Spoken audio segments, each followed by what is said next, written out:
Hello. Let me pop out of the chat. So it always takes a little bit of time for the YouTube stream to start, so that's why I always wait a little bit. But hello everyone watching this back as well on the videos. I know some of you guys watch that. Thank you very much. How's my computer doing? It's managing. I do need to buy a new machine, which is really annoying because it's like it's going to cost me like three to £4,000 basically, which is going to be tough. I need to contact the company actually.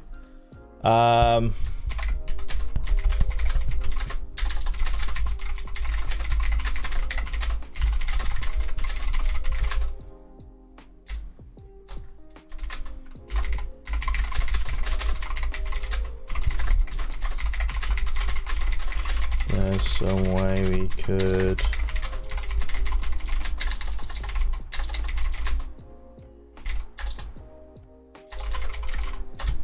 There we go. Thought I'd just quickly I'd send that email off.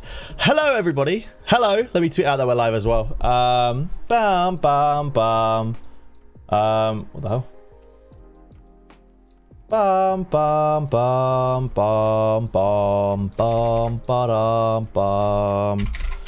We are live.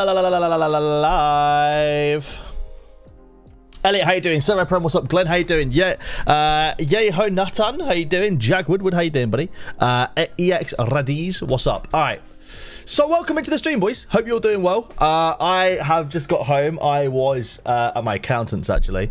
He basically said stop buying players on Sorare, so we are here now, unfortunately, and that's kind of how that's going. I've had a bad game week as well. I'm really upset with the game week I had because my all-star rare pro team had so much potential.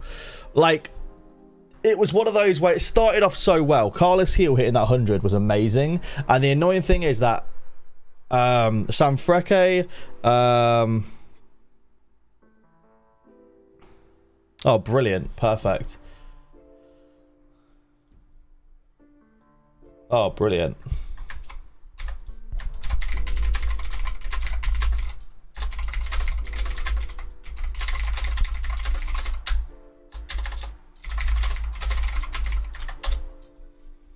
There we go. Sounds like you need a new accountant. Facts, bro. I basically said to him, look, I could stop buying players on Sorare, but there is a Bruno Fernandes on auction right now. And I did want to actually see what we're saying about Man United auctions at the moment. In rare and super rare, and to see what we have. Wow, we have a unique Varane on auction right now. A unique Anthony as well. Garnacho. Super rare Donny van der Beek, who I don't think stays. And then we have Tom Heaton as well. I do have a bid on this Bruno. I really hope it doesn't go to my max. So my max bid is 1.4. The fact that it's gone up to 1.35 is stupid. Like, I'm an idiot for paying this for Bruno.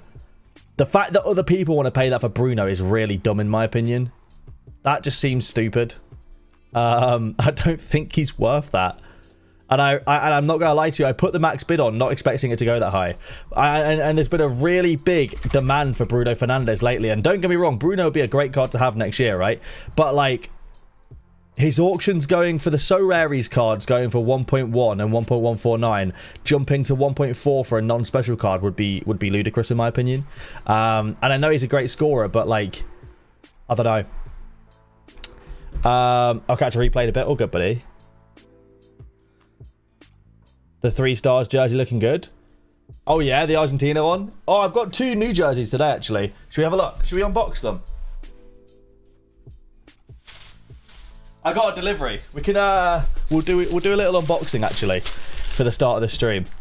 We're doing a little bit off topic. I need to make a full face cam scene real quick. Sorry, it's all gone dark. I'm sorry. Video capture device, add, cam link, add, transform, and fit to screen. Gorgeous, there we go. Hello. To be honest, Bruno's the best. Disagree. I actually disagree with that. So, shirt number 1.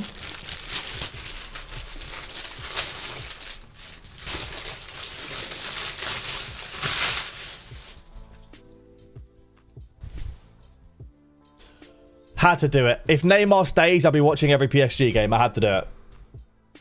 I also quite like it. It's grown on me. I can't lie, it's grown on me. How you doing, Matty? What's up, buddy? Welcome. So there's that. And then we have this one. This one's really nice. I like this one a lot. This one's so clean.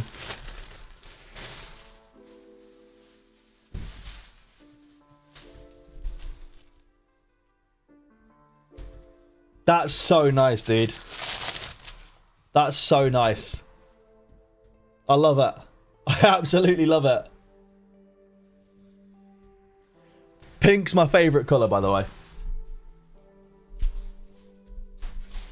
Where do I buy them from? The wherever they're getting sold. So like PSG is a Nike jersey, so from the Nike store, and then the other one, the Juve one's an Adidas jersey, so I got it from the Adidas store. So yeah, that's where I got them from. But yeah, so that's kind of what I've been doing. Obviously the Jeremy Doku stuff came out recently, which is really bloody annoying. We're gonna close that and we're gonna go the usual today. I haven't done it yet, so we're gonna do the usual. I'm gonna check out and see if there's any links to anyone. See what's going on.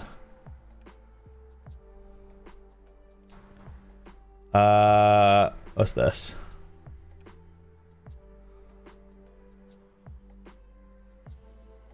No idea. I love this Leeds fan saying he thinks his smile is going to Leeds. You got scammed with both Sitalo and Doku. Why? Why did they get scammed? I don't think his smile would leave the Netherlands, just go to the Championship. What are we going on here? Oh, okay. Interesting. Sitalo's moving to Ajax? No. There's only rumours of it. I haven't seen anything concrete, really. Unless anything came out today. Must become YouTube's successor at Ajax.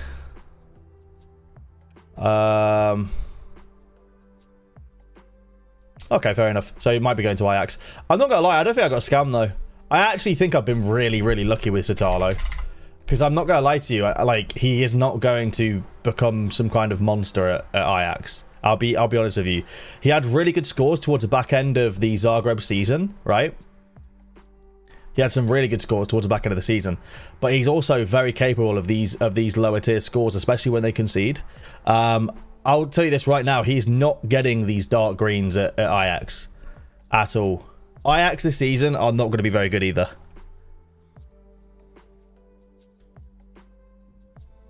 Sitalo's scores will falter at Ajax. I agree. The rumour got you a sale. That's a dub. Absolutely. So I was out at the time of me selling the card. What's going on? There you go. So at the time of me selling this card, I was out. I was at a pre-season game from my I was at a pre-season game. No, I don't have an Eredivisie stack. I could do though. Well, I kind of do technically. So I was at a pre-season game for my 11-a-side team, right? And I got this offer through. And I look at it, I thought, like, I didn't see the rumours. I thought, oh, you know, yeah, I'll take it. And then I saw the rumours and panicked a little bit. And I had Channy messaging me, actually, and telling me, oh, he's going to be a 3 ETH card. And I panicked when I saw it. And I like, didn't really think properly. Then I got home and I thought, like, firstly, Ajax are not going to be that good this season in comparison to how they've been the last 2 years. Like, they'll still be like top 3, top 4 of the Eredivisie, but they're not going to be like they have been in the last couple of years. And also, like, there aren't 3 ETH cards just knocking about. A card doesn't go up by 2 ETH in valuation. I'm going to skip this on a song I'm not a big fan of. A card doesn't go from 1 to 3 ETH. You know what I mean? Like, that just doesn't happen anymore. I don't remember the last time I saw that happen. You know what I mean? So, like, I was scared. Channy, I'm talking about you, by the way. You fucking made me shit myself. When you were messaging me about Sitalo, you made me shit myself. Literally, I was out, and Channy made me panic. So then I was like literally panicking on the way home. And I got home, I was like, to be honest, we're not that bad. Because you were telling me, like, oh, he's going to be a 3 ETH card. So I was like, and I didn't really think about it when you said it. So I started panicking, thinking I've just lost 2 ETH on a card. I haven't. He's definitely not going to be a 3 ETH card. But, like, you made me fucking shit myself, Channy. You freaking made me shit my pants, dude. That was not fun. I actually think I've been lucky with this Italo trade. I don't think even if he starts regularly for Ajax, I don't think he'll be a 3 ETH card. I don't think he'll touch that.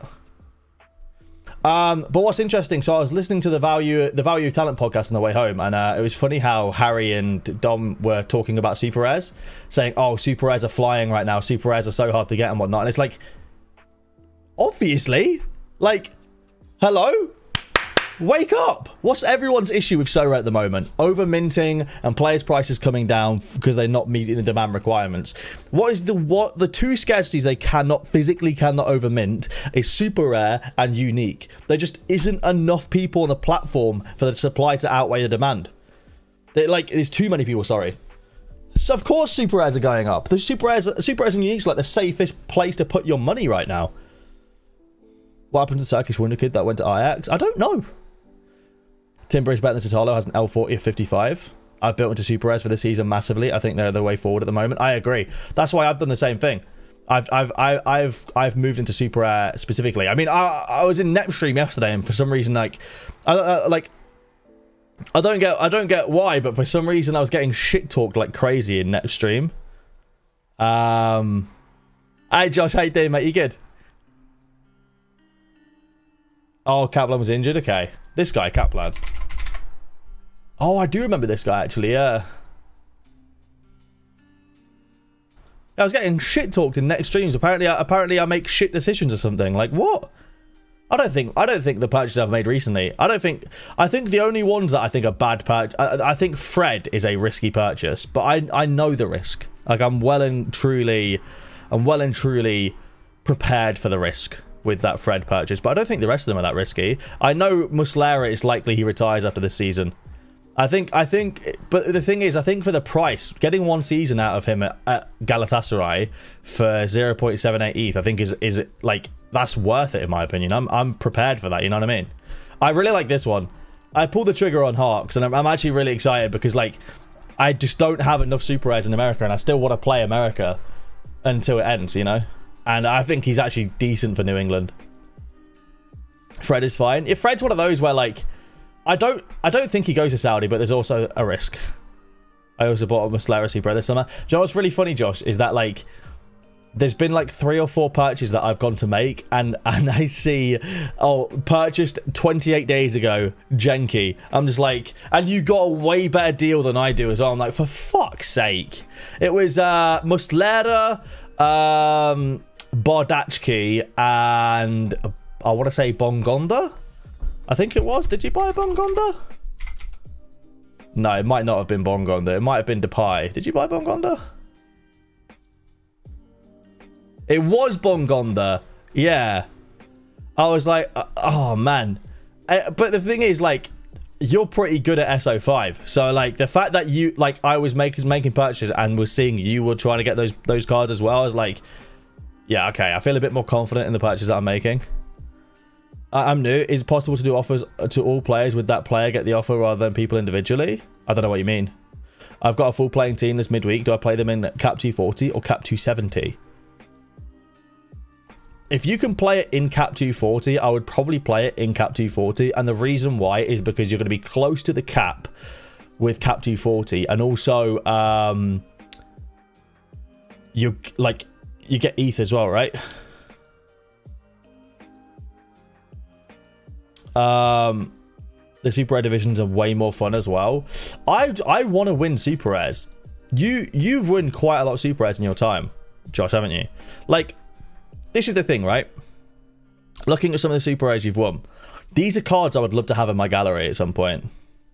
I need my 8 ETH from Flow State. Did you see that shit? Bro, that shit on Twitter today was so funny. I can't believe that guy got offered like 400. Oh my God, I got followed by Raphael Varane. Let's fucking go, guys.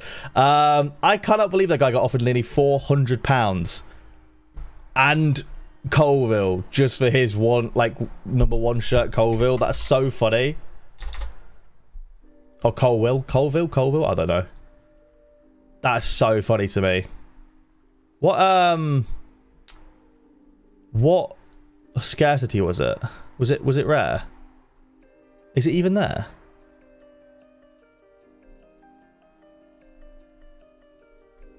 Blew my mind. Mental. Oh, mate. Flow State has got too much money. He has got far too much money, bro. That guy, this guy has got the unlimited money glitch. I'm convinced. He's figured something out. And he seems to be buying, like, only the number ones as well, or the jersey mints, which is so funny. Yeah, it'll be coming soon, Adam. I choked on my drink when I saw he was posting it instead of accepting. He got point. No way he counted it. No, you're lying. I refuse to believe it. What was his Twitter name again? Actually, I can find it from your Twitter, can't I, Josh? Because you replied, didn't you?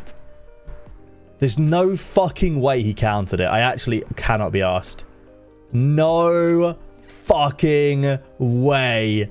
Now, this guy has some of the biggest set of bollocks I've ever seen in my entire life. No fucking way. That is hilarious. That is absolutely hilarious. Do you know what? I have to applaud it. I have to applaud it. The fact that the fact he got offered this, right? This is what's hilarious. Okay. What's the regular value of Levi Colwell? I'm pretty sure not even 0.35. No, it's not even 0.35. It's literally like, I mean, his floor is 0.225. That is absolutely crazy. To be fair, I'm pretty sure Flow State is a Brighton fan, so it does make sense. It does make sense. I'm pretty sure he is a Brighton fan, but that is hilarious. I'm really hoping that Flow State like sees Kim Min-jae to Bayern and makes me a fat offer for my jersey mint. My jersey mint Kim Min-jae, which at the time, right, 3 ETH. The fact he's still worth 2 ETH, I'm quite happy with that. I'm actually quite happy with that. How much has he actually won me back as well? He's won me back an ETH. Actually more like 1.3 ETH, 1.2 ETH. So I'm quite happy with that, to be fair, because basically he's at a net zero. Look at how much he played for Billy Gilmore, super rare. I need to start buying Brighton players. I need to start buying Brighton players, chat. What the hell? Nah, this could be gross, isn't it?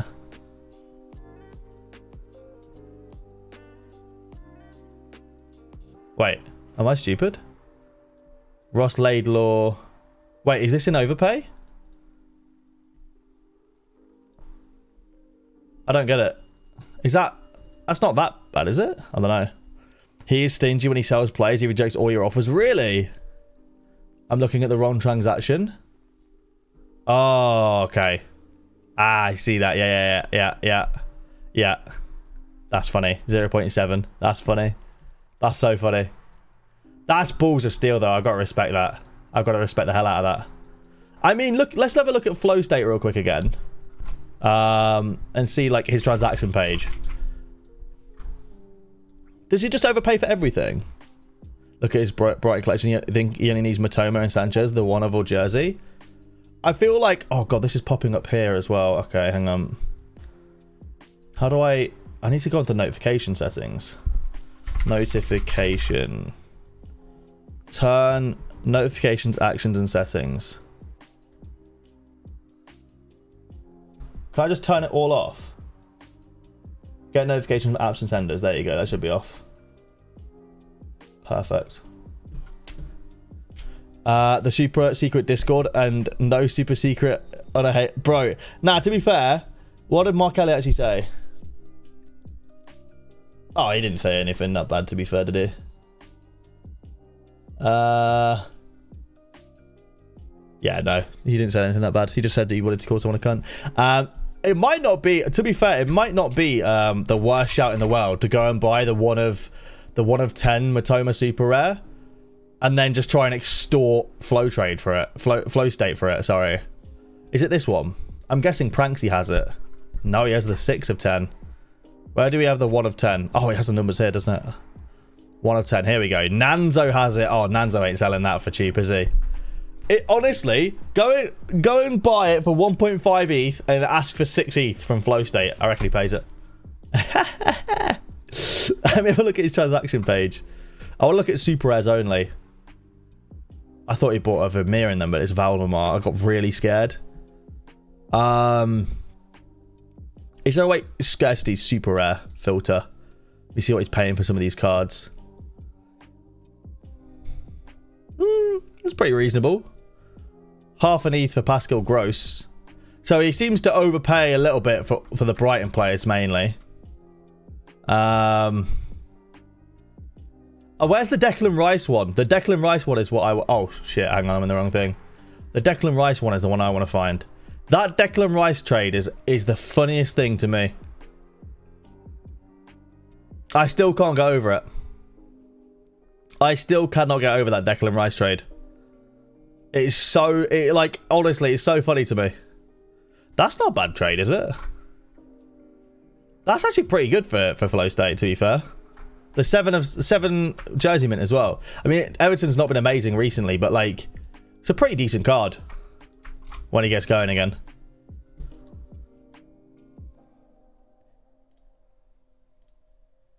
What do you think of Casado's score when he moved to Chelsea? Hard to tell, really. I think it should improve, though. Like, Casado's already a not bad scorer, but I feel like his score should get a little bit better at Chelsea because he's going to have Enzo next to him as well. Oh, who won the Super Rare, actually? There was an auction, wasn't it? Oh, Quick won it. Oh, he didn't get the... I get it. I think he wants to sell that to Flow State. He didn't get the Foden Super Rare, though. He was talking to me, actually, about that. He wanted to get this when I got the Doku. This one surprises me a bit. A lot more than I thought he was going to go for. I no longer want to win Mbappe. I want to win Jersey Mint Brighton cards. Factos, mate. Factos. Where's the Declan Rice one? Let me look at Declan Rice. It's just hilarious, man.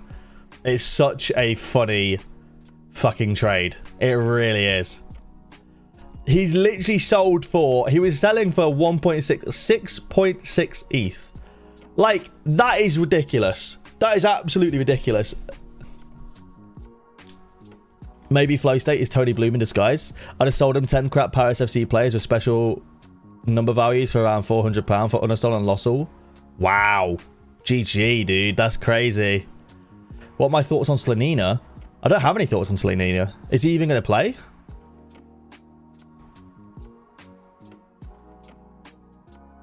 Wait until my deal with Flow State shows up. That's so funny.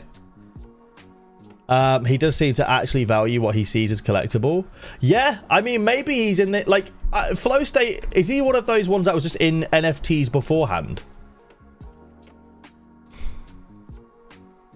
Is he, like... Was he involved in NFTs beforehand? Because it's like...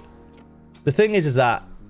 If that's the case, those NFTs had no utility anyway, so maybe he does just see value in... maybe he does just see value in collectability. 365 ETH gallery. I know, it's crazy. He won a Super Velasco, to be fair.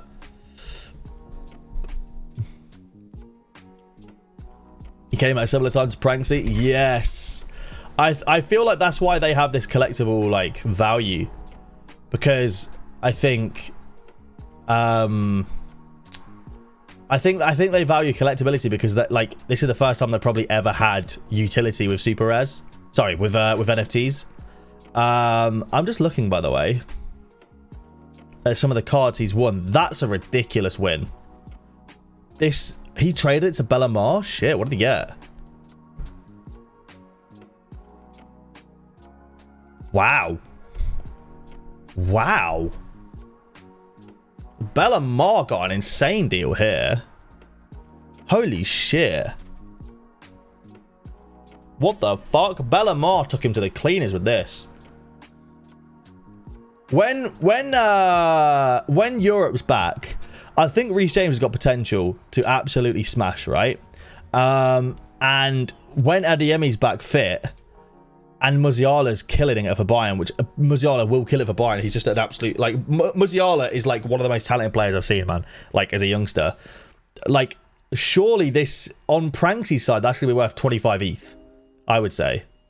Surely, at least 20.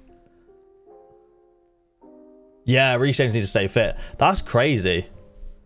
That's what Mbappe does, though, man. The amount of people that overpay like crazy for Mbappe. Don't get me wrong, Mbappe's an elite scorer, but, like, I have never desired Mbappe in my life in Sorare. Like, don't get me wrong, it'd be nice to own an Mbappe, but, like, If I ever won an Mbappe, I'd sell it instantly. I would not keep that card.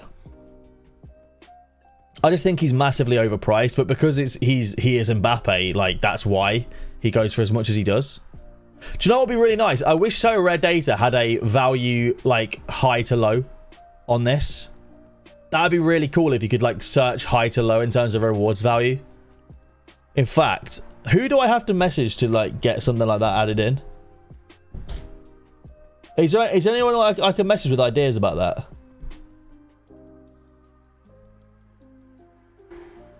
Message lad.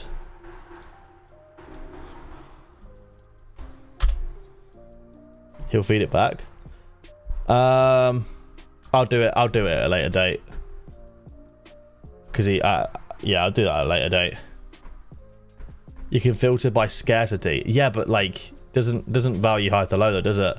Just values scarcity. Has he won many uniques? He's won 1 unique. I'm just interested because like I feel like when Pranksy first got into Sorare, he was fucking abysmal at Sorare. I think he's got better now though, like a lot better. Yeah, like especially in under 23, he seems to value this competition the most. But like if you had a 500 ETH budget, I feel like, and maybe this is me being arrogant, but I feel like if I had a 500 ETH budget, I would win at least 150 ETH a year, maybe 250 ETH a year, maybe even more than that. Like I feel like I would just have like god tier, unique, super rare and rare pro lineups every week that would at least multiple wins a week, I feel like, or at least multiple podiums a week. I feel like I'd be like Sean, because I would just basically build a PSU fans gallery.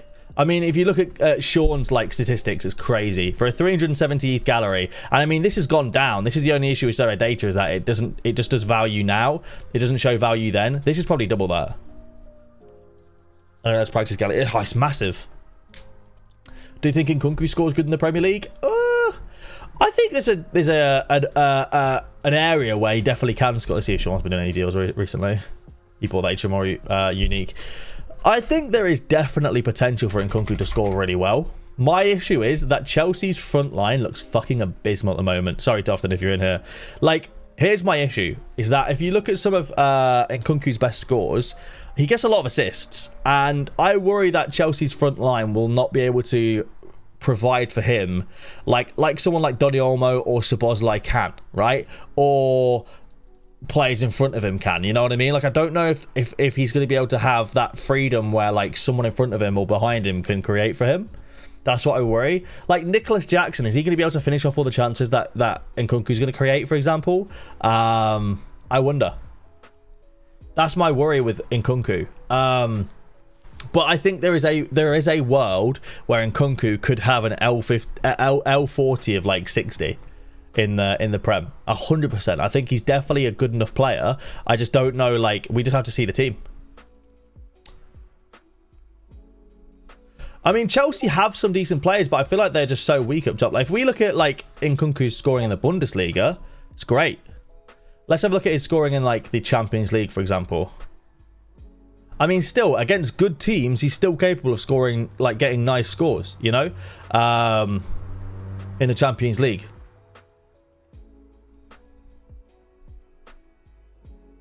I bought him yesterday, stop worrying me. I'm not. I think there is a world in where he's got an L40 of 60. Like, I do feel like there's a world where he scores really well. It just depends on Chelsea in general, man. Like, I don't understand how Chelsea are going to do next year, because I think it's such an anomaly at the moment. I don't know how they're going to set up. What is their best team? Are they play a 3-back or a 4-back? I think he'll smash it under Poch. I don't think Pochettino is good enough to turn this Chelsea team into a top 4 team in one summer with only the signings they've had. It's not like, this team still doesn't make sense to me. Now, if they bring in Casado, it starts to make a bit more sense to me. But like, yeah, the issue at the moment is, if you look at Chelsea's roster, this is my issue at the moment. First of all, how do they plan on playing? Right, they've got like one goalkeeper and one backup goalkeeper. Realistically, Bettinelli's not getting game time and Wadey's not getting game time. So like, if Slanina's the backup goalkeeper, they probably need another goalkeeper if we're being brutally honest, right? Defender wise, is Colwill staying? Because he was posting all that shit on Twitter about him wanting to leave and not coming back and staying at Brighton. Thiago Silva, coming back for an injury. We'll see. Like he had an injury last season, didn't he? We'll see how he does. He seemed to have come back pretty well, actually. So as long as he's back fit, he's an elite defender, in my opinion, still. Malang Sarr sucks. Reece James, if he can stay fit, is great. Badiashile, I've not seen enough of him to know anything about him. Cucurella is shit. Ampadu's not good enough. Wesley Fofana is good enough if he can stay fit. I don't know anything about Humphreys. Trevor Chalaba's not good enough. Ben Chilwell is decent, but, like, you know, he's not insane, but he's decent. Malo Gusto is good, I think. Don't know the other two. Midfielder wise, Lewis Hall actually I think has got a lot of potential. Enzo's obviously world class. Ziyech is not good enough. Michaela Mudrik's got potential, but we haven't seen enough of him. Gallagher I think is not that great. I think he's good for like a Palace team, but I don't think he's great for Chelsea. Chukwuemeka, no idea. Webster, no idea. Vale, no idea. Hutchinson, no idea. Rankai, no idea. The reason why I don't know about Chukwuemeka is we've not seen enough of him. And then forwards. Does Lukaku stay? Probably not. Nicholas Jackson has had a really good end of a season at Villarreal, but does that mean he's good enough for the Premier League? Who knows? Nkunku is a massive question mark. Raheem Sterling was shit last season. Madueke has shown nothing so far in the Premier League. Aubameyang is going. Don't know anything about Moreira. Hudson-Odoi's going. Broha, don't know anything about really. Like, I saw him in that one decent season. I think it was Southampton, but like apart from that, and who knows? And the other two, who knows? There's too many question marks. They're really light midfield. Realistically, they're really light everywhere. It's quite funny because it seemed like they'd signed so many players, but when you actually break it down, like if I was to count how many players I think are Premier League level, let's say top 5 Premier League level, I would say Kepa, I'll put him in there, but he's a very, you know, I think Kepa is as a starting goalkeeper, he'll do okay, right?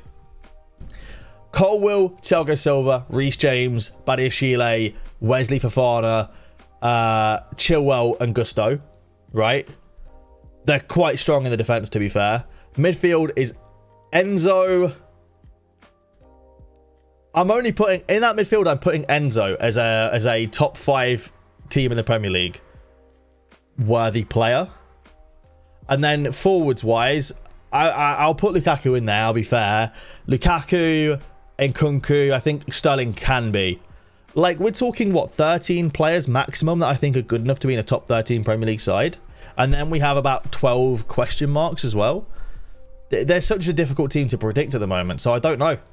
I really don't know how Chelsea are going to do next year. I think, like, there's a world in where they could do really well. But, like, I'm not going to buy a Chelsea player. I will not buy a single Chelsea player. I will not go out there and buy a Chelsea player because I don't think there is any world in where you can be confident they do well. I think that it's very possible Chelsea finish 10th again. Or wherever they finished. Like 8th or 9th. I think it's very possible. They bring in Casado, and that's great for their midfield. But then, like, they're still... Where are they scoring goals? This is what I don't understand, right? I don't think Nkunku and Jackson are enough to score... To outscore the amount of goals they scored last season. Chelsea will finish about United. I think you mean above United. You really think... Your name is so rare brains, and you think that Chelsea finish above United? I feel like your name is ironic. I think Spurs, even without Kane, stay above Chelsea. You what, like... Poch also has to start well, otherwise Chelsea fans will be on his back early. I just don't understand... Poch is a miles better manager than Potter and Lampard. Will do better, but still not top 4, I reckon. My issue with Poch is a good manager for an underdog team. Poch did really well with Spurs, but you've got to remember Spurs were a consistent underdog. Now, Chelsea are not an underdog team.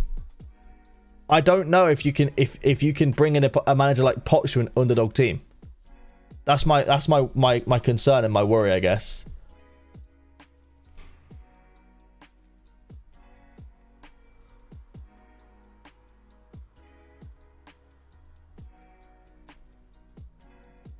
Oh, man. That's funny. I hope that makes people stay away from the auction.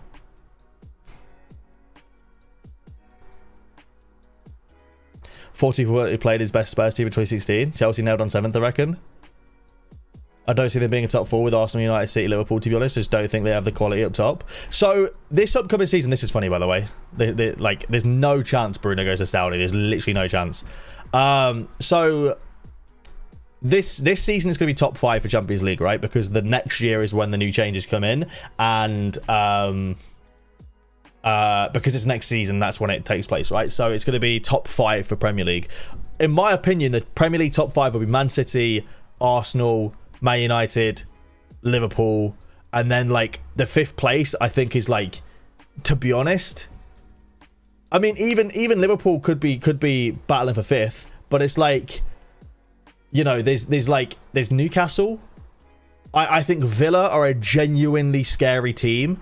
I think Spurs, with some of the additions they've made, look better than Chelsea in my opinion. I think like there are a few Premier League sides that I think genuinely have a much better chance of finishing in the top 5 than Chelsea for me.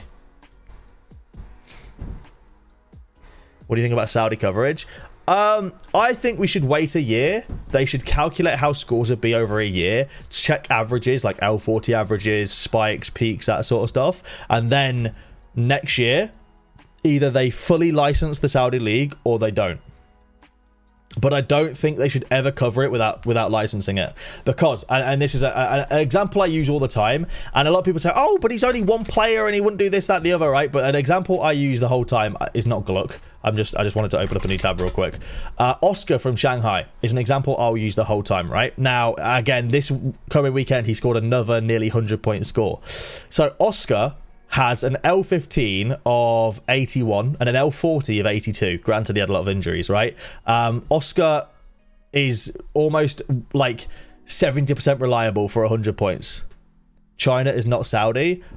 Let me finish my point before you back up, all right? Now, there will inevitably be players like Oscar in the Saudi league that will score a similar amount of points like this to Oscar. What about Fellaini? Why, is Fellaini an insane scorer as well? Wait, what do you mean what about Fellaini?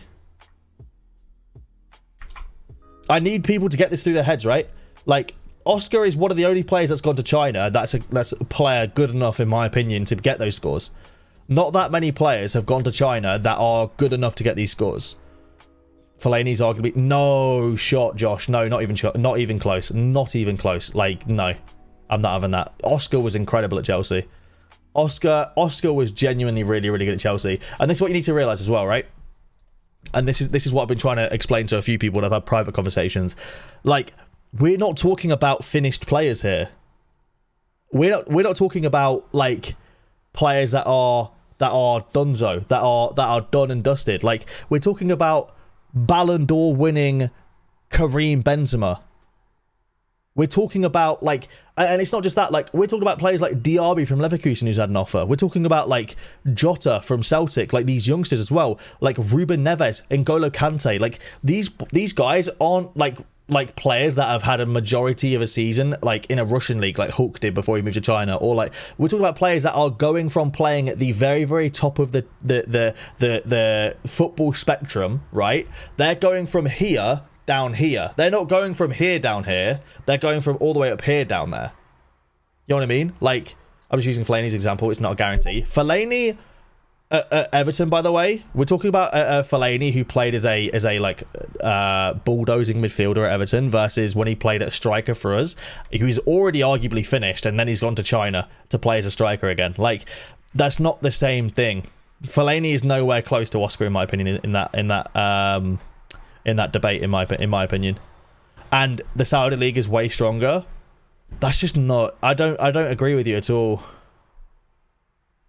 Compare Romulo's scores to Oscar.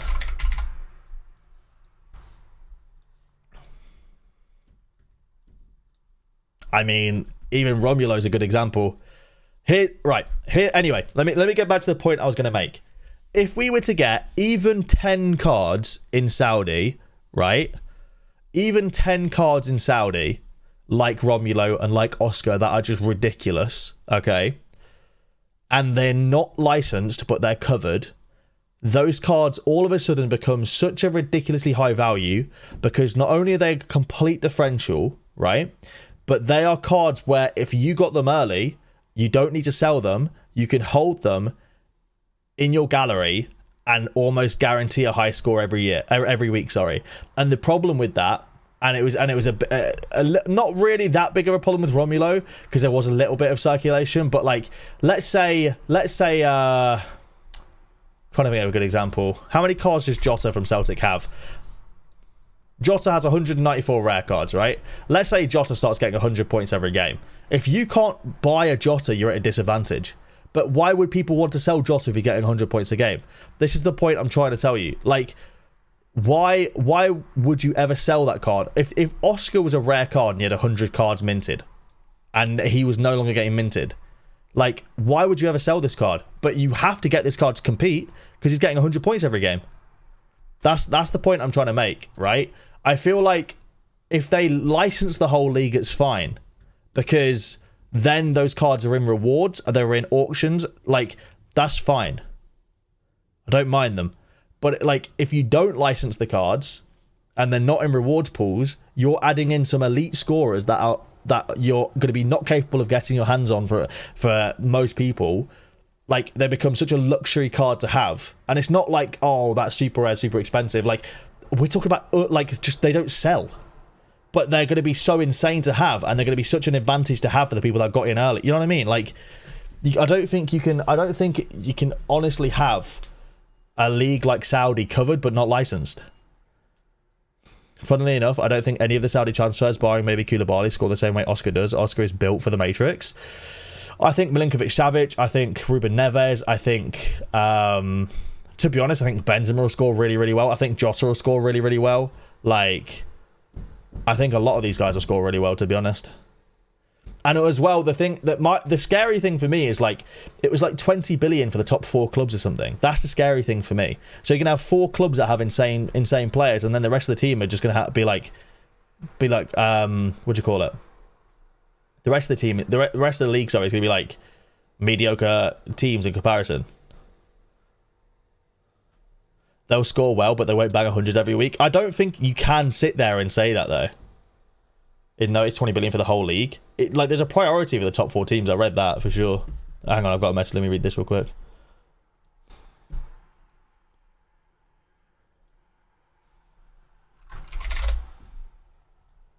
I need to change my... Wait, so why am I not hearing?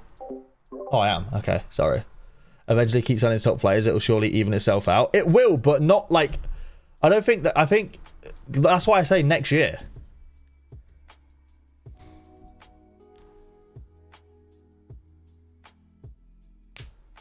They'll score well, they won't bang 100 every week like Oscar does.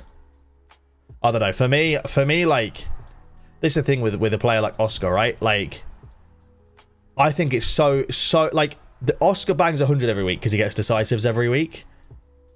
This is the thing. Like, if Oscar didn't get decisives, he wouldn't get these insane scores. But apart from like 1 or 2, like where he has a ridiculous game like this one, for example, right? But like, you need to look at the stuff he's doing for these scores as well. This is a 100-point game with AA alone. Making 6 tackles is going to be easy for someone like N'Golo Kante or Ruben Neves, right?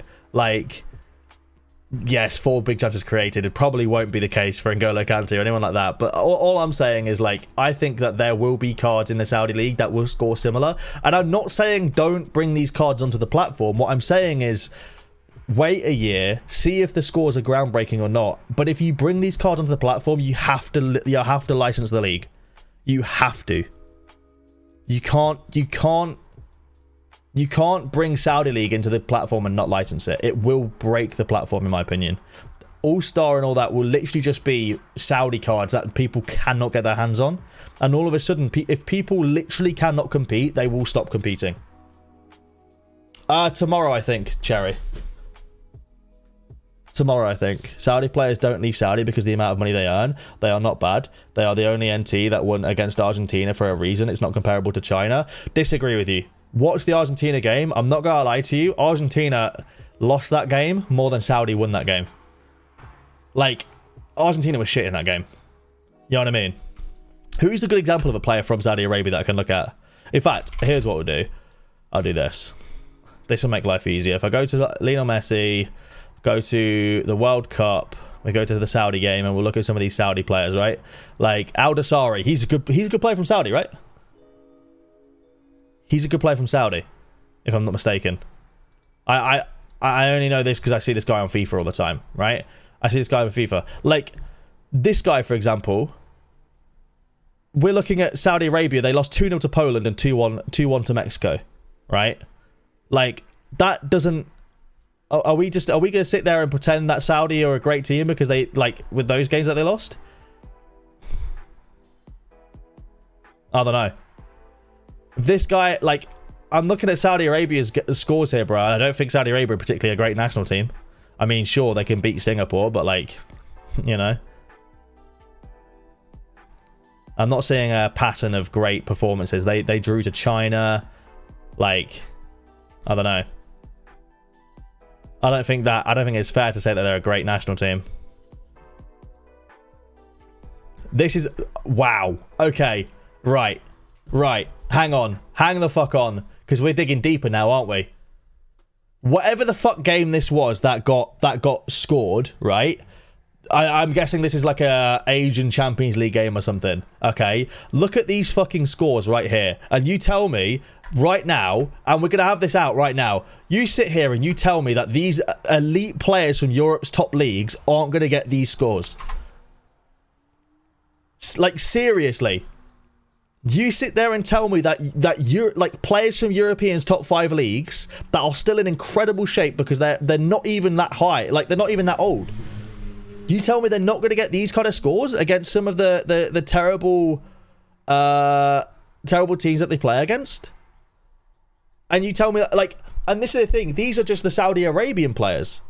Now you add in out of that, you now add in literal elite European players. That is a guy that play for United, yeah. You add in elite European players right now into this team. They probably score even better than those players. And that team is from Tajikistan. It's not even from Saudi Arabia. But the point is that the difference in this team here won't be much different to the bottom half of the Saudi league.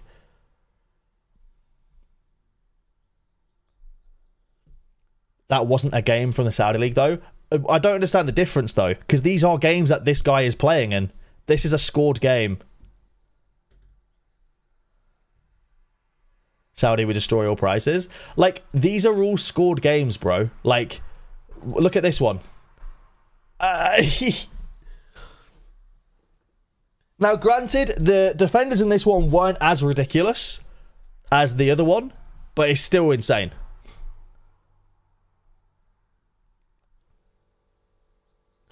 Show me PSG in the Champions League. Happily, we can look at PSG in the Champions League if you want. Because the difference with the PSG in the Champions League, right? And yes, you're going to have players like Neymar and Mbappe scoring and whatnot. But they like, even this, like, we'll use the best possible score that we had here. The 7-2 against Maccabi Haifa, right? Mbappe and Messi both scored 100. 42 from Marquinhos, 54 from Ramos, 60 from Hakimi, 60 from Juan Bernat. Neymar 81. Yeah, a front 3 stack, even though you can only have 2 forwards in one team, is insane. I'll hand you that.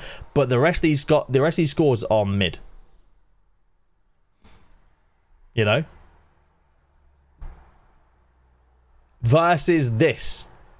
And my point is, and I know this isn't necessarily a Saudi Arabian team specifically, but you need to realize that we're going to be putting in some of Europe's most elite talents, like Ballon d'Or winning fucking what's his name, Ballon d'Or winning Karim Benzema. You think Karim Benzema in this team doesn't score another 5 goals based on, like, if he gets any chances in this game, he's scoring them, you know?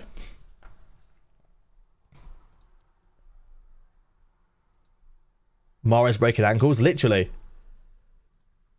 Should we look at more of these results? I want to see a few more games. Persepolis. That sounds like a fucking STD. Marega didn't score great here, but Baratimi Gomis, 97.7, 84 point. You know what I mean? Like,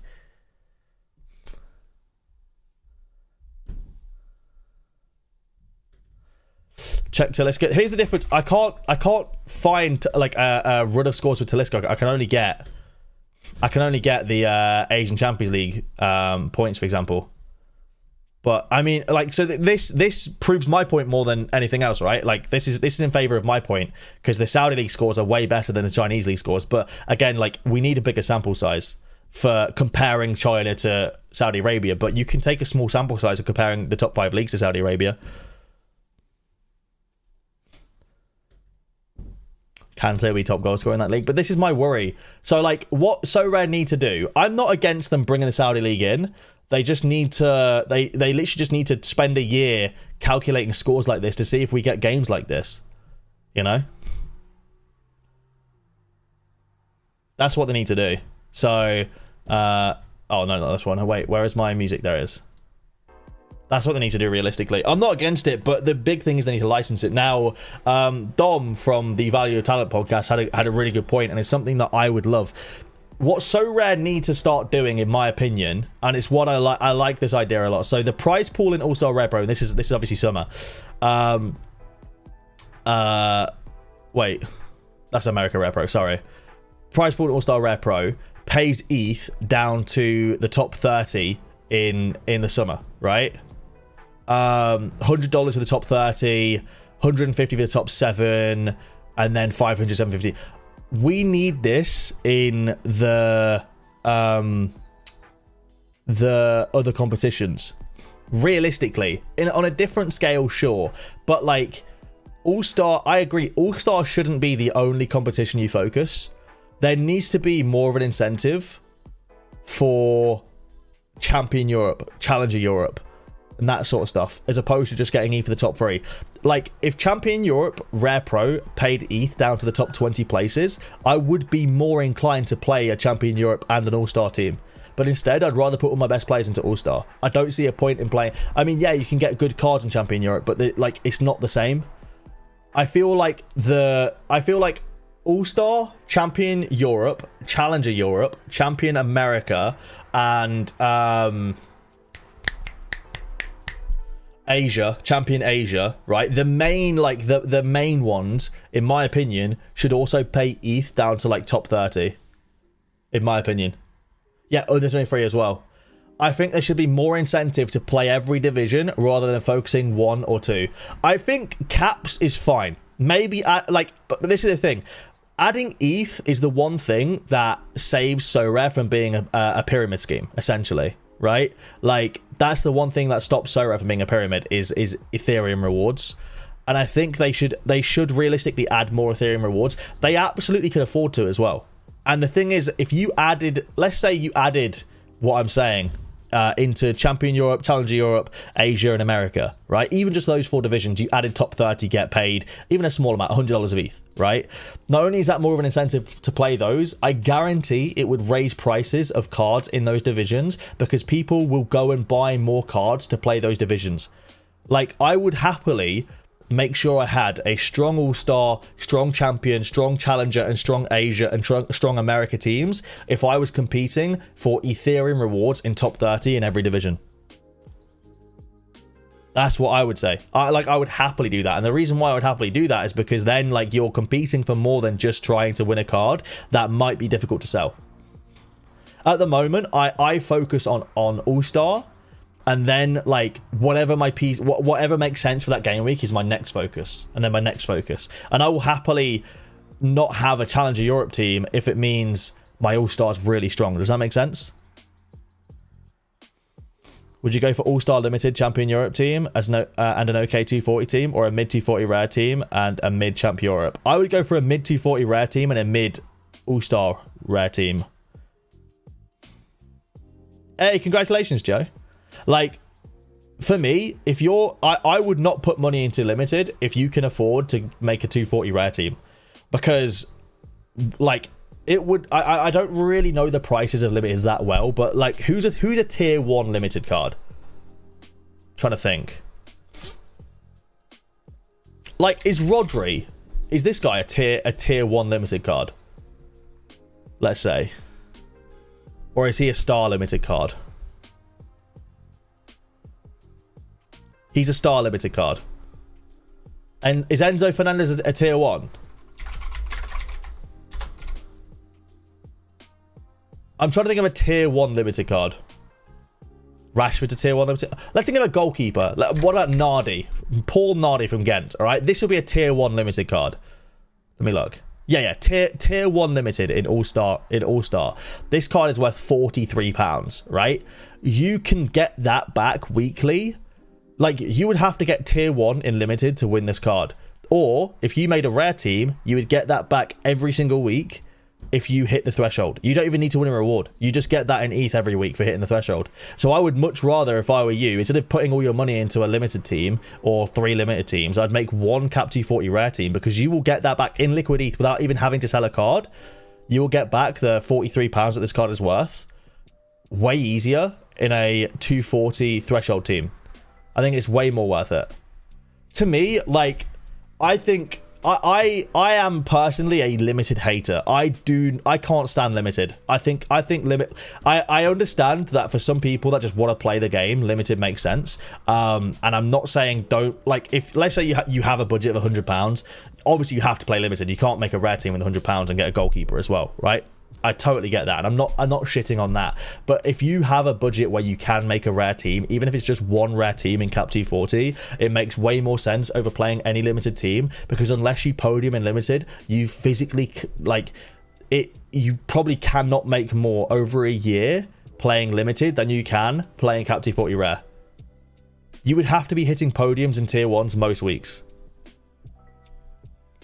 But I think, like, if you have a £100 budget and you want to play the game, hell yeah, dude.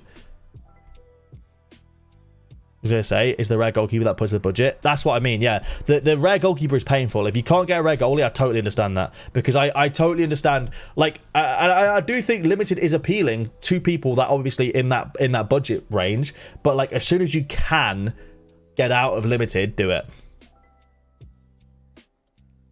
It's more fun if you play with bigger names. That makes sense too. Like, this is the thing. Let's say you had a budget of £400, right? For £400, you can make a limited team where you feel confident that you could potentially podium every week.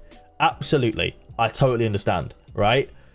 Totally understand that. However, like, so if you were to go into limited with a £400 budget, I get it, right? But in terms of ROI, it probably makes more sense to go into rare Cap T40 over a year period, just because of how difficult it is. I think yesterday a guy asked what to do with £1,000, and you said get 2 rare teams. Nep said a couple of collections in limited. Yeah, look, love Nep to bits. I think to some extent collections make sense, but, like, I personally wouldn't steer people towards making a full collection yet. I don't think that makes sense right now. I think make a team that can compete before you make a collection. Now, if you're going to get a collection of a team that can compete, it's probably going to cost you a lot more than getting a team that can compete. I don't think collections are as important as they seem at the moment. Now, don't get me wrong. I think that there will be times where someone shits on All-Star because they have a 15% bonus on all of their cards because of collection. Makes total sense. And I think that's definitely possible.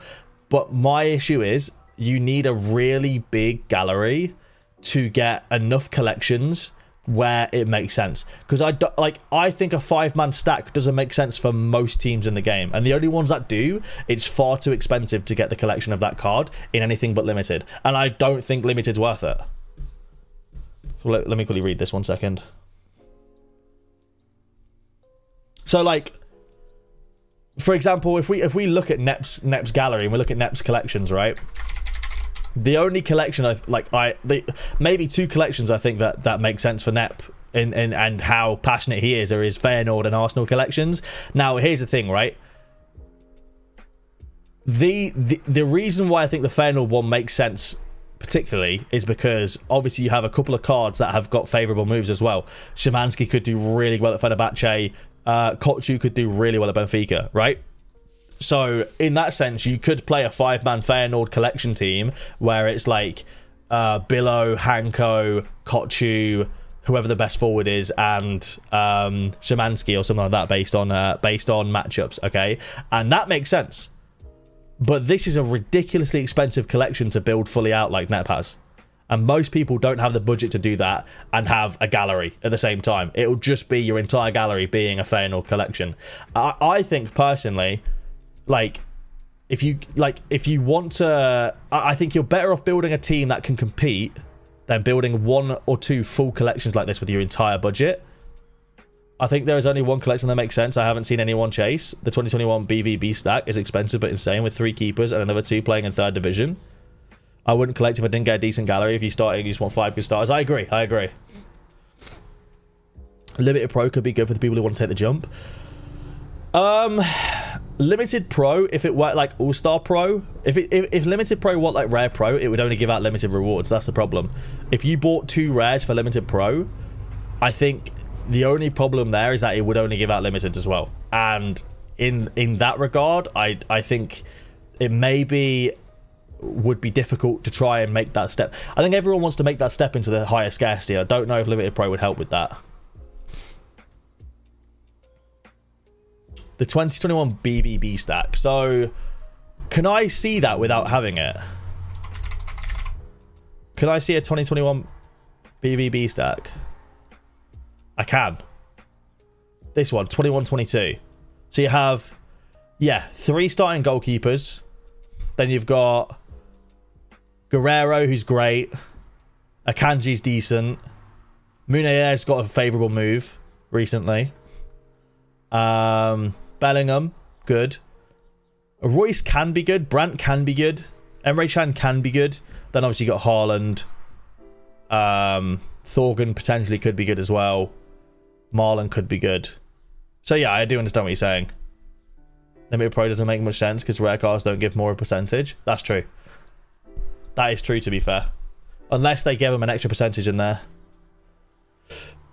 I think kickoff rare is the perfect idea for progression. Just needs 5x the amount of rewards that it currently gives. I do agree with that, yeah. I think the kickoff modes, the idea of them, amazing. The execution of them, not great.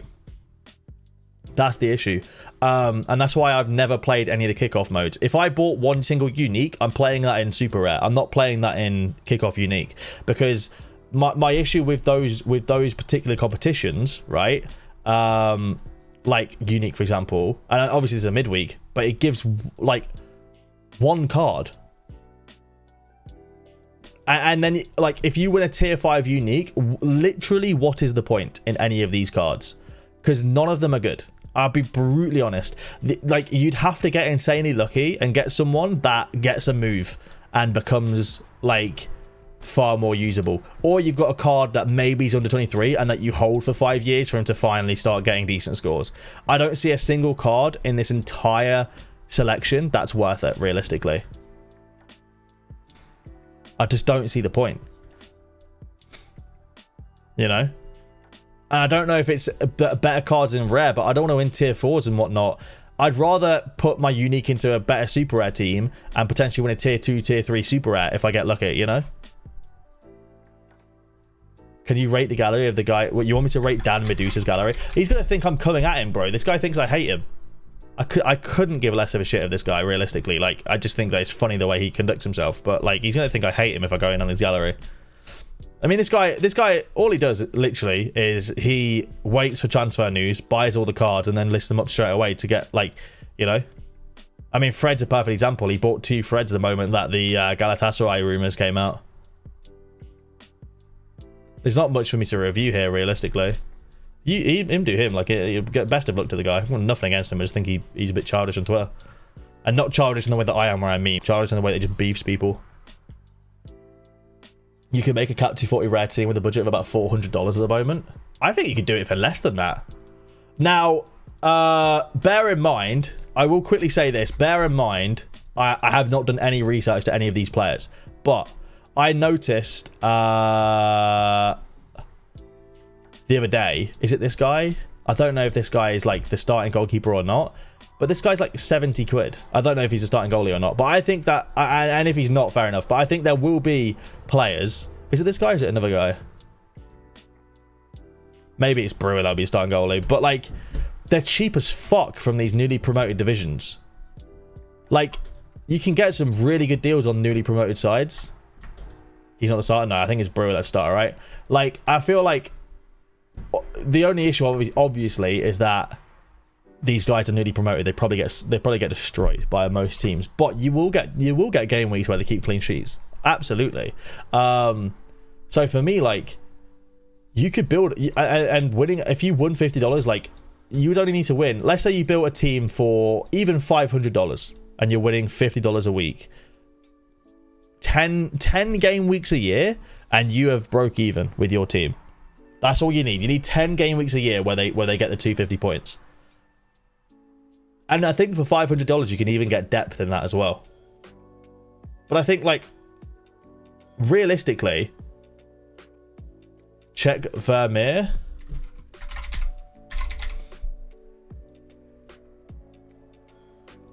Is he going to be a starter?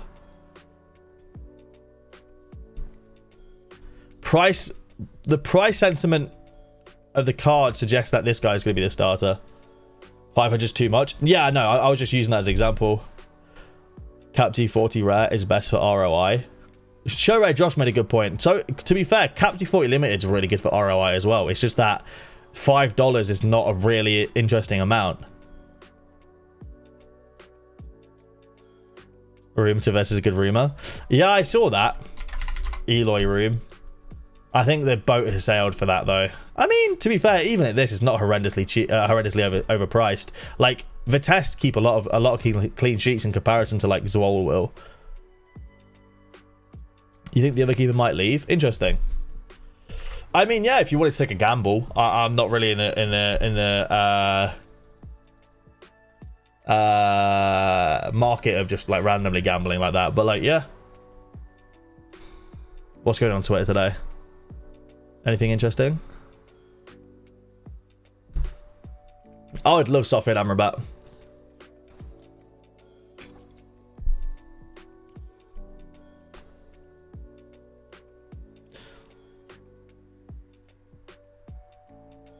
Yeah.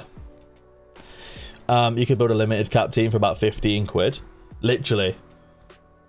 I want to buy a coffee, but I heard he wants to leave. Yeah, that's the issue at the moment. So you have two choices, in my opinion, with making purchases at the moment, and you can take a gamble and hope a player doesn't leave, or you can pay a bit more for a player that is almost 100% not going to go to either Saudi or somewhere like that, right? Like, Doku is one that could leave now, apparently. Apparently Villa want him. So if you were to buy a Doku now, a rare, I would say you're taking a gamble. But like Karem, I think there's a very, very good chance he stays for the entire year at Ajax. Sorry, at Galatasaray. I'm saying like a really good chance at Galatasaray. And he's someone where like I feel like he's a premium on his card now, but I think he's worth the premium because you know what you get from this guy, and they've recently really improved their team. So that's just two random examples from my gallery. I think at the moment like there's a premium on cards that probably won't leave. Matthias De Ligt, has he gone up quite a lot recently? Shit the bed. Why has De Ligt gone up so much? Chat, why has De Ligt gone up so much? What the fuck?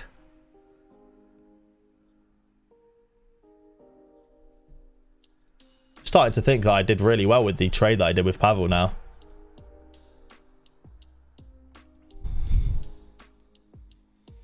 I mean, the floors look ridiculous, but that's because he's just Pavel overprices his cards loads, but most of the time. Anyone bought a Super Agile Polinia recently? Oh, this guy bought it off Pavel. What did he pay?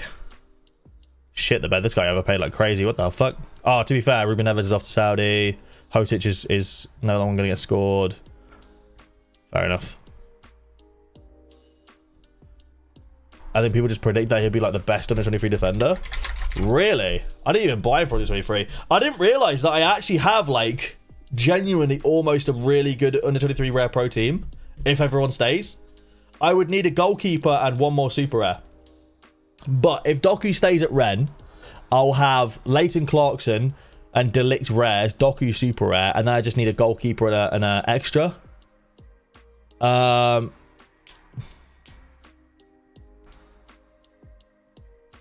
One of the best decisions I ever made is getting away from under 23. I think it's the most overrated division on the platform. Players need to win the division are overpriced. I actually agree with you. I got out of under 23 this summer, and I am in agreement. For me, though, it's not so much that, like, it's not an overrated thing. The reason why I got out of under 23 is because I literally do not enjoy under 23. I do not like the under 23 division. For me, I enjoy watching your Bayern Munichs, your PSGs, and then, like, in Challenger, I enjoy watching Galatasaray, Twente. Like, I enjoy watching these kind of teams. I don't enjoy watching, like, I don't enjoy watching Ren when Doku's playing. I never actually watch Ren. I just hope that I get a notification saying he scored. What are my top 3 divisions? I think All-Star is the best. I would then say probably Cap 240 for, like, if I'm talking for other people, I would say All-Star, Cap 240, then, like, whatever fits your gallery with whatever you got left. Right, for me, the ones I'm targeting next year is going to be All-Star Super Rare, All-Star Rare Pro, and then Challenger Super Rare, or Cap 270 Super Rare, and Cap 240 Super Rare, and then maybe like Champion Europe Rare Pro, Challenger Europe Rare Pro. Yeah, you're gonna make me a Fenerbahce fan. If Tadic smashes enough, then I will be a Fenerbahce fan.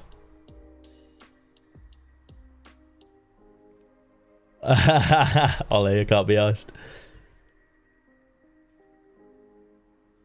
Everything, man. Well, like, yeah, like, I hope to have, like, I mean, I only have 10 goalkeepers in my gallery, so I can maximum lineup I can put out is 10 at the moment. But I'm hoping to have, like, I'm hoping to improve on this number significantly. That's what I'm hoping to do. I would like to have, like, probably, I would like by December to have 12 to 15 goalies. Talk about boring midweek. I know. I only have 2 players playing. One of them I want to sell. One of them I've been getting offers for as well. I feel like people might bite. Just because I've got an Azevedo Super I want to get rid of. Which division would you put a Chelsea stack in? Always All-Star priority. And then Cap 240 second priority. Prioritize divisions where you have the best chance of winning ETH. That's the most important thing, guys. Ethereum is the most important thing on the platform. You need, like, drill this into your head, because last year we will have a look at some of my lineups from last year and big mistakes I've made last year. All right, 339 is a random one. Let's have a look. So I put second division Europe Rare Pro. Didn't need to at all. We have an All-Star Rare Pro lineup here. Nice. Challenge Europe Rare Pro. Wasted, because I had this is completely wasted. Right, and the fact that I wasted Unestal, Smal, and Proper in this lineup, gut-wrenching. Champion Europe Rare Pro, fair enough, but I wasted Kimmich there as well. Like, if I knew then what I know now, here's what I do. My All-Star Rare Pro lineup would have been Unestal, Smal, Proper, Kimmich, and Vito. Or Tadic. And we would have got ourselves probably top 10 in a tier 0. Right? And the reason why is because it's so important to prioritize your All-Star, considering it's the best place to win ETH. But what I used to do is I used to put out a less than ideal, I used to basically spread my lineups too thin. So I would put out, and I think this is actually over the course of 2 game weeks. So I had that one, and then if I go down to game week, is it 337 where I had the exact same thing? No, but that one hurts. Yeah, look, exact same thing. Clean sheet against Ajax, and Mihailovic didn't play. And it's like, the problem is, in this regard, is like, again, I tried to stretch my lineups too thin. I tried stretching my lineups to get more lineups out. Put your best lineups out, and if you can't make another one, you can't make another one. That's that. It is what it is. You can't, like, if you cannot make another lineup, like, what the fuck is this? I mean, to be fair, Messi and Neymar didn't get great scores, but me, why would I put this lineup out? That is a terrible lineup. But I still put it out. This is an awful lineup, and I still put it out. It makes no sense. You know? It's so important. It's so important to play your best lineups in order. So prioritize your best lineups. So the first one you do is your best lineup. All-Star is your best lineup. Then what you have left and what makes sense, you make your best lineup in the next division you can. That's why. That's what it is. And to do an example, I mean, the 391, I have nothing realistically. What do I have for 393? 393, I really have nothing as well, to be fair. What do I have for 395? Oh, this is a great example right here. So 395, right? I have 2 goalkeepers. I have Asako away from home and Roos away from home, right? Now, I probably actually play Asako here. But I could easily make an all-star rare pro lineup with Tiquinho, Sorare and like Asano, for example. And I can make a Challenger Europe rare pro lineup. It makes no sense for me to stretch my players when I should just be playing the best players I have. And to be fair, I probably actually play Julian Desart there as well. I think Desart is better than Tiquinho in that matchup. So like, realistically, this is like, it's way better. You in my opinion should always play your strongest lineup like that. And the issue is, like, I probably won't be able to use Tiquinho in a lineup then this week, you know. Best I can do then is make an all-star rare lineup, and we probably go like, I think, to be fair, Ailing might do well against Cardiff, to be fair. We have Gerson, we have Zizinia, and we have maybe Naboa in this lineup, and that's lineup number 2. And we just run those 2 lineups this week. But make your best lineups. Anyway, enough of me ranting randomly about stuff that literally no one's even arguing with me about. Have you noticed that America scores rewards are dropping? Is it due to some cards losing current season boosts? No, I would say like... I would say a big portion of it is a lot of people are selling their America cards right now, so there's definitely less competition in America at the moment because people are selling their America cards and it's no longer the focus. But also, I would argue a lot of it will also be to do with the fact that like there's been a lot of uncertainty within America recently in terms of like certain players and stuff like that. So like it makes sense that a lot of people are maybe not playing stronger lineups than they can and stuff like that, you know. I built a 2nd division rare team. Would you enter that into All-Star instead? Yes. If you don't have a team in All-Star, I would put that into All-Star, absolutely. I actually don't see a point unless you have got a gallery where you're playing 50 lineups a week. I don't see the point in playing a 2nd division Europe team ever. What I love about Underneath Freeze, you can easily get a tier 4 or tier 5 that's worth not that much, but they can get good / moves / give it a chance and they're worth a lot more. True, but that doesn't happen as often as you think. Excuse me. Those players that are like, like you say,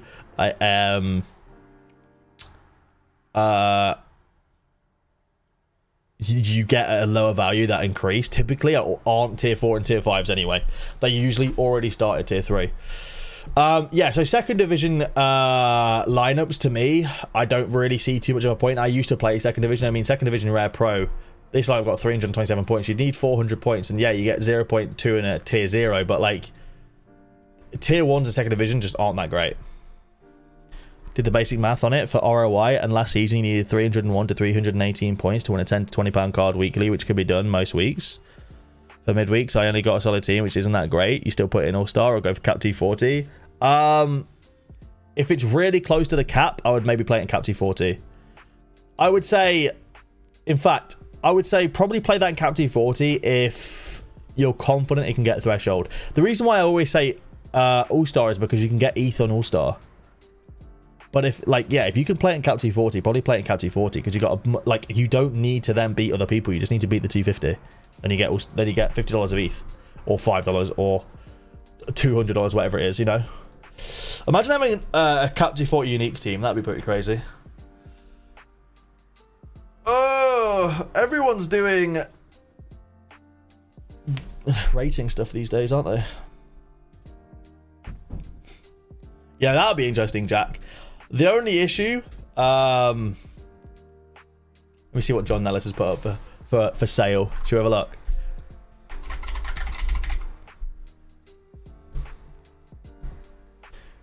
Should we go shopping in John's gallery?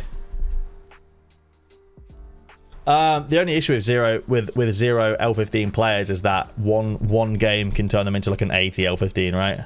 That's obviously the biggest problem.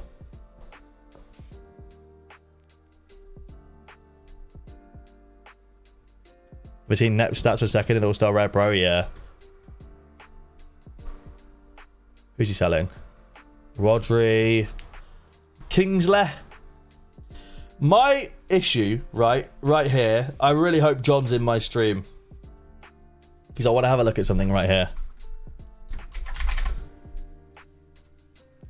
Yeah, right here, right? I mean, Kingsley is one example. I can't be asked to go and check all these cards, right? But what I guarantee John's done is he's listed these cards like a $5 under floor. If you actually want to sell cards quickly, you have to be aggressive and list them like 30 quid under floor, 20 quid under floor. Like, list them quite a bit under floor if you want to be aggressive and sell these cards. Because, like, realistically, I'm looking at a lot of these cards and, like, I think you struggle to sell them quickly. That's why you got to be listing them up. Like, you need to list them up just a bit under, enough under floor so where someone gets a Sorare data notification as well. Buy unique and grind kickoff. I wouldn't if I were you. Cap 220 unique has the same entry requirements as Cap 240 unique. What, can you have one super rare and Cap 240 unique? I personally wouldn't grind kickoff unique though. On a midweek, how many prizes get given out? On a thingy though. Yeah, Jack, the same. Honestly. What is the prize pool for Cap 240 unique? Top 2 get a unique card? I just don't see the point. Because they're not even good uniques, realistically. Like, let's have a look at rewards for kickoff unique. Sorry, kickoff unique. Kickoff unique. Kickoff unique. All right. This guy won this unique. He does not start. He rarely comes off the bench. Granted, he's only 22 years old, but he's got a rare price of 15 quid and a super rare of 80 quid. What, like, what, who is going to want that card? Genuinely. Who is going to want that card? I don't think Basil even make you offer for that card. In fairness, this one's not too bad. Mancia is not an awful unique to win, but he just doesn't start enough games. So there's no guarantee and yeah, there's no guarantee with that card. And then second place gets this guy who, L15 of 43. At least this guy starts. Like, this guy, in fairness, you could probably sell for like 300, 400 pounds maybe. But, like, again, I don't really see the point in it, you know? Let's go only weekends. I'm still yet to see a good unique one.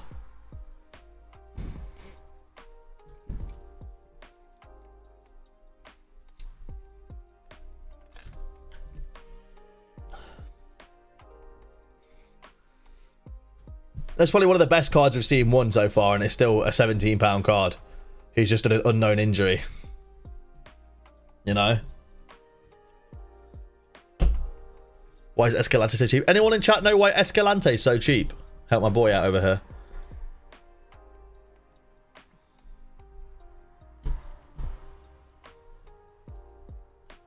I'm not even looking for price-wise. I'm mainly looking at score-wise.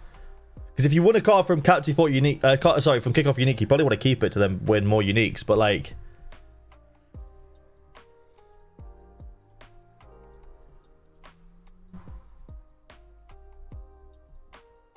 it's probably one of the better cards we've seen, to be fair, and it's still not great.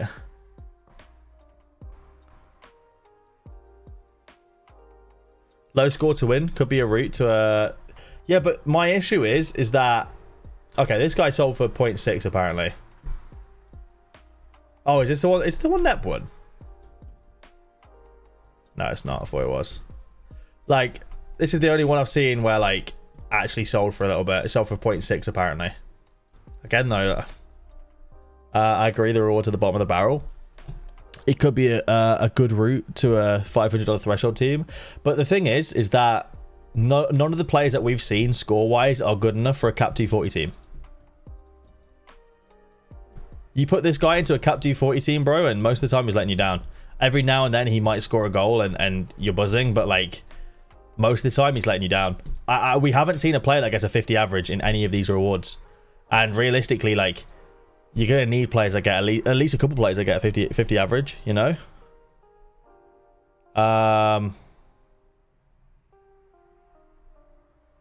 Here we go. This is like, I think this is like a weekend where we still had, what do you call it? Europe. So maybe they're a bit better with Europe.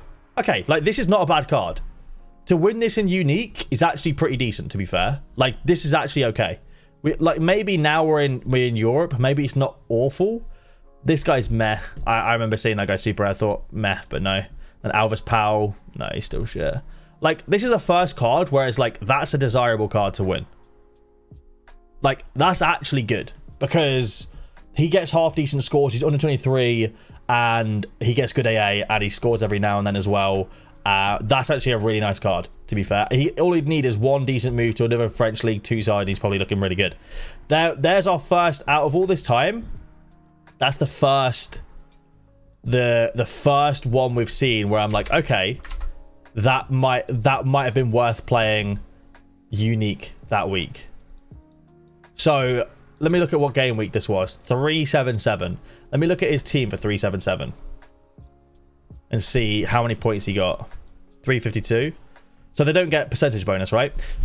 My only issue with this right here is, like, realistically, Eder Militao is too good to be playing in unique. In kickoff unique. Like, the rest of them I kind of understand, maybe. Like, Blas is probably a bit too good as well. But it's like, if he'd have played Blas and Eder Militao in his under 23 team instead, he wins that division. He gets an extra like 0.15 ETH, tier 1 super rare and a tier 2 rare.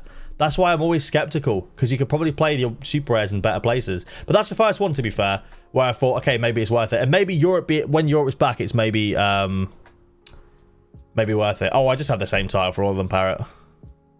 Just makes life easier. Yeah, Roussillon's maybe not awful. Let's have a look at these cards. That card's not bad. What about Roussillon? Roussillon's not a terrible one. Like, he's maybe a feasible option. Oh, this is the one Nep one, isn't it? Yeah, that's Nep. That card's dog shit. That card is absolutely dog shit. That card's dog shit as well. So it seems to me, once in a blue moon, you get a decent kickoff unique reward. I just don't think it's worth using super rares that you could potentially use into cap 240 with it, you know? Because you'd need a super rare goalkeeper, right? You can't play rares in this, can you? You need a super rare, if I'm not mistaken. And it's like, a super rare goalie is so expensive that, like, you may as well play it. If you can get a super rare goalie, you might as well play cap 240 super rare. This is not a bad card, to be fair. In terms of his scores. It's just like, just DMP's scary, I guess. And you have this guy's shit. So yeah, I don't know. It's a tough one, really. It is a tough one. I personally would not play kickoff. I personally don't think kickoff is worth it, but it's fair enough.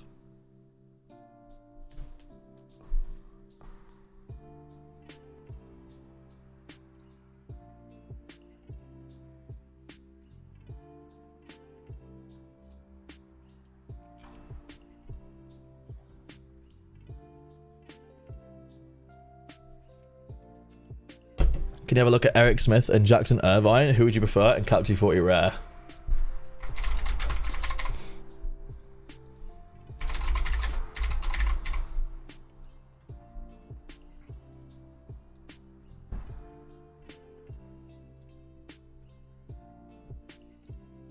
This isn't even close for me.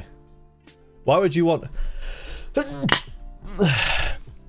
There's a reason Eric Smith is almost half the price of his floor. Like... Why would you want Eric Smith over Irvine here? This one doesn't even... It's not even close for me. Way higher peaks on Irvine, and the downside is very similar. Plus Irvine's got way less DMPs.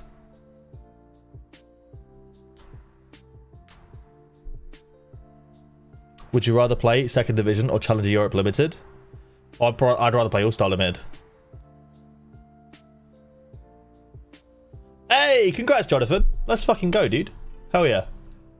I had a shit game week, but I'm glad you had you got something. Congrats, man. Nice, Felipe. Nice. Shame with the real play. That's funny how little clean sheet goalkeepers there are in this. Oh shit, Nep moved up to second place. Damn. Nep's in second now. Shit. I mean, he hasn't got a Scooby-Doo's chance of getting first, but another second place for the Panthers. That's really good though. Who got an up score then? I think Zeladian got an up score, didn't he? Did he? Who got an up score? Or maybe they didn't add in Sazini's points before. Nep does love a second place, you're not wrong. It's almost comical at this point. But hey, I tell you what, 0.4 ETH in Liquid ETH and a star rare, probably going to be like... I would say, if I had to guess, he probably gets a goalkeeper worth about 0.7. You fucking take it. Oh, the guy haven't got a down score? Got ya. Yeah, you'll take it. My only issue is that Nep is 100% going to go and waste all that on collections. 100%. Somehow Park Jin Seop's floor is down. That'll probably be a midfielder card.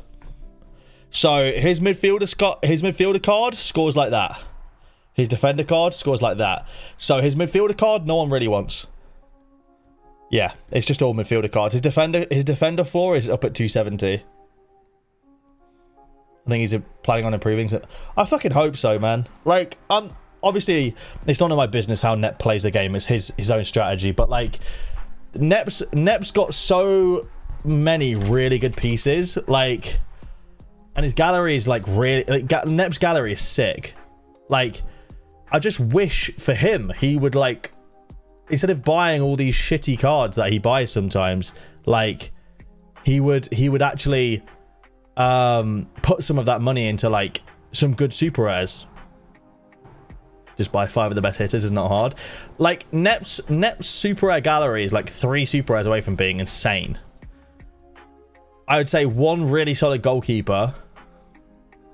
Doesn't need a solid defender realistically. He's got loads of defending options. Vavro's sick.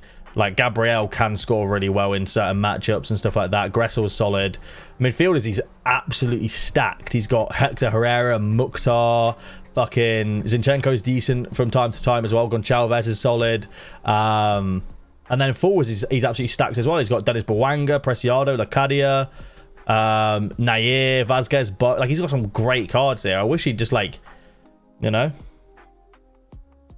if he does finish second, the collection bonus will be the reason, I think.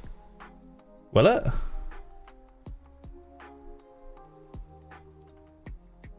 Who is it that gets such a big bonus then?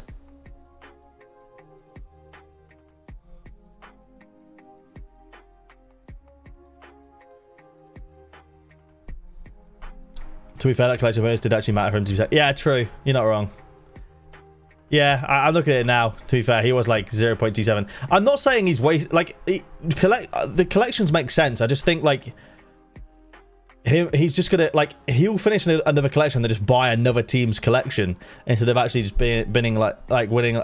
Excuse me, I'm stumbling over my words here. If he finishes a collection, he'll just go and spend all this money on another team, another random team.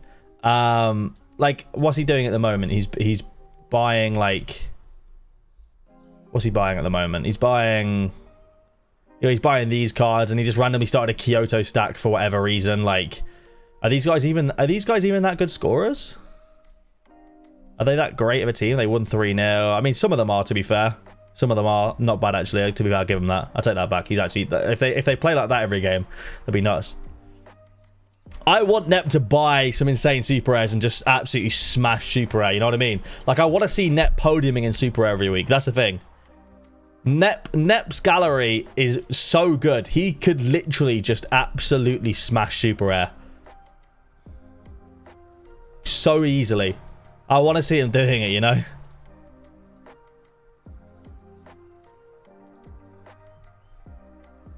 Damn.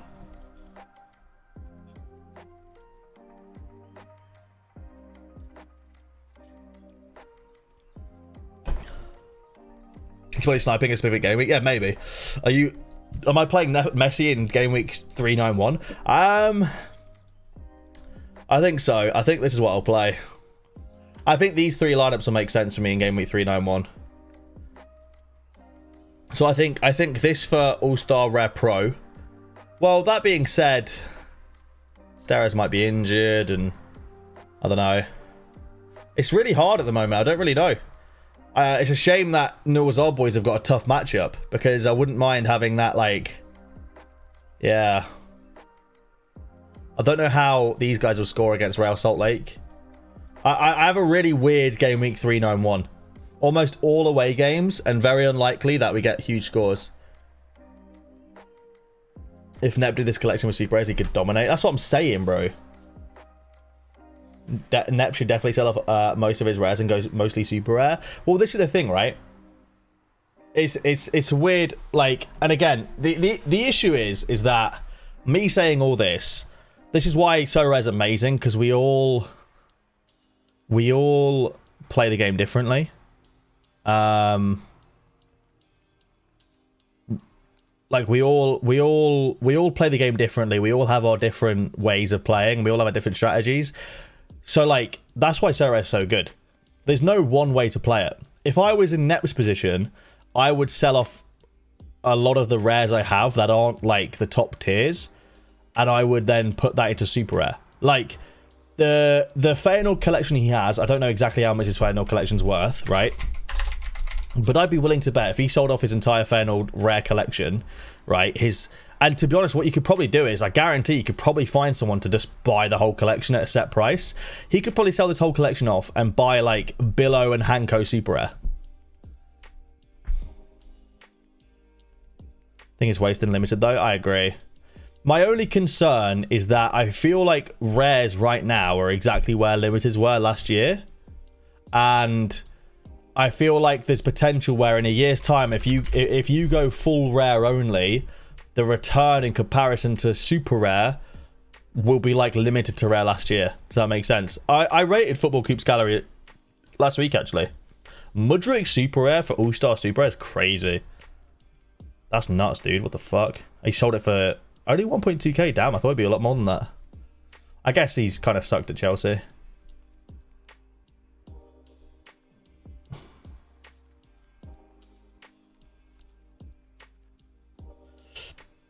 Nep's doing the collections as a season-on-season progress, win rewards through the season, then buy another collection. It's the long game, getting a monthly income and co. Tiniest building. I get it. I don't know, like... Yeah, I get it. It's a weird one, because, like, he's a lot of random rares. He even talks about himself that he never uses, like Clay Connect. Somehow just keeps it anyway. I think it's one of those, because it's like, I don't want to sit here and shit on somebody else's strategy just because my way of thinking is different, right?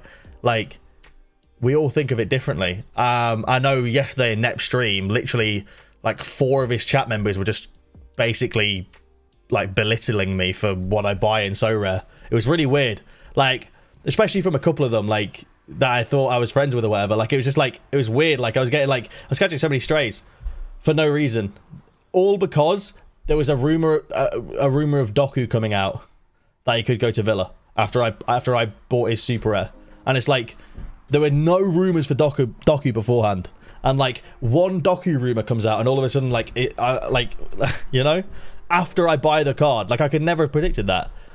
Everyone thought that Doku was staying at Rennes for another year, and he probably still does, but like yeah, it was weird. Anyway, I just think differently. I just play the game a bit differently. I don't know. It's one of those. If it were me, like, I just think super rares are the way to go at the moment, and there's a reason why super rares are so liquid, right? Like, they're flying in liquidity, sorry. I personally really like the route you're going with super rares. He'll do well at Villa, trust me, if he joins, he is the player that we are missing. I think he does well wherever he goes, if he stays fit, right? Like, I bought Doku knowing that he's a risk for injury. When I picked up Doku, there was not a single rumor in the rumor mill of him moving anywhere, right?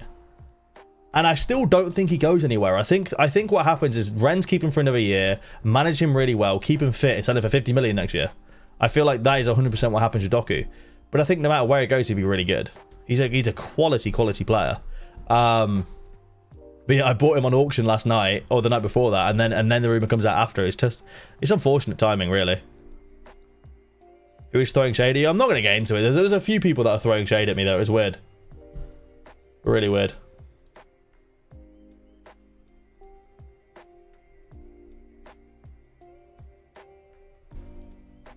Didn't really make a whole lot of sense.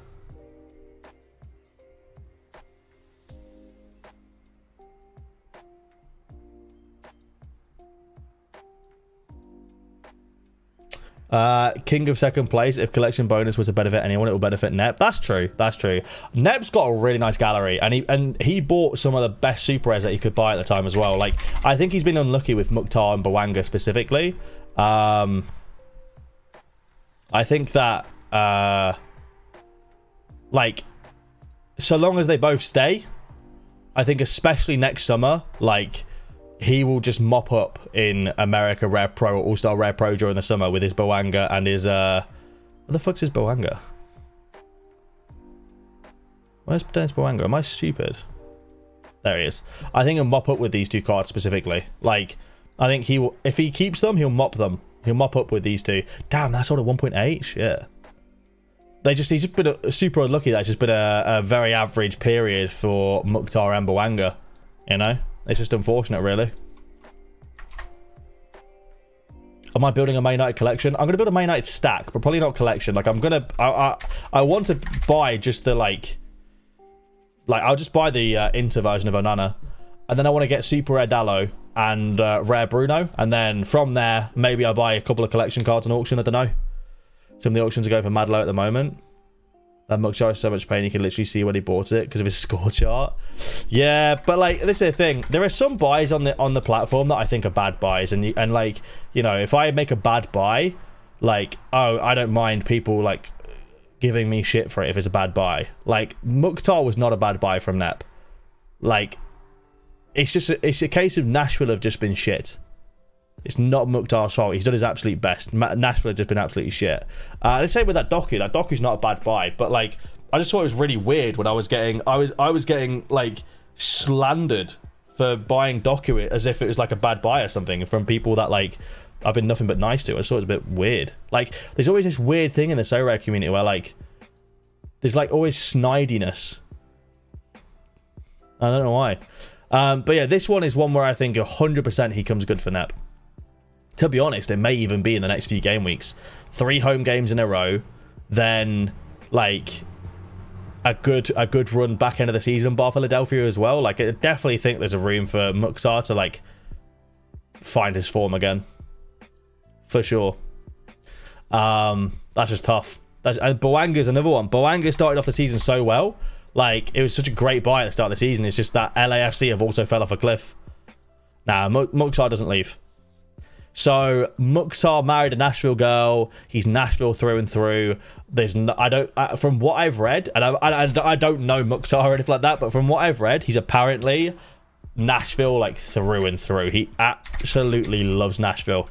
He loves the place. He loves the club. He loves his missus, like whatever. What about Jacob Ramsey? Isn't Ramsey injured for the first couple of months of the season?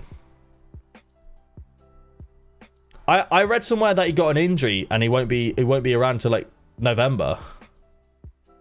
He got married at the Nashville Stadium. That's crazy. That's so funny. 1.5 months. Yeah, that's tough, man. That's tough.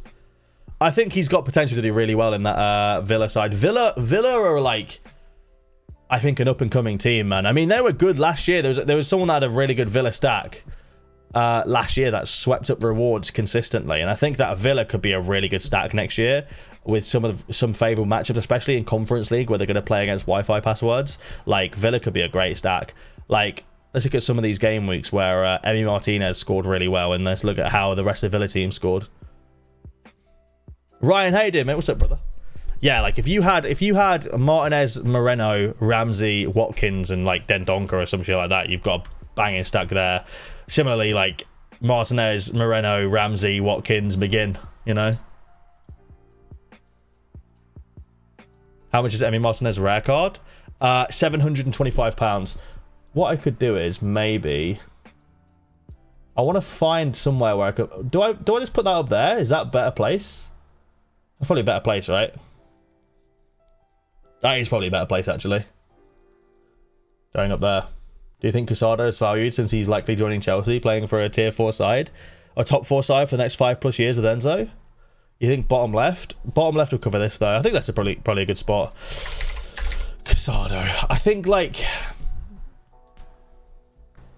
I think his scores improve at Chelsea. I would wait, though. I mean, them playing Luton at home, opening game of the season, is very interesting.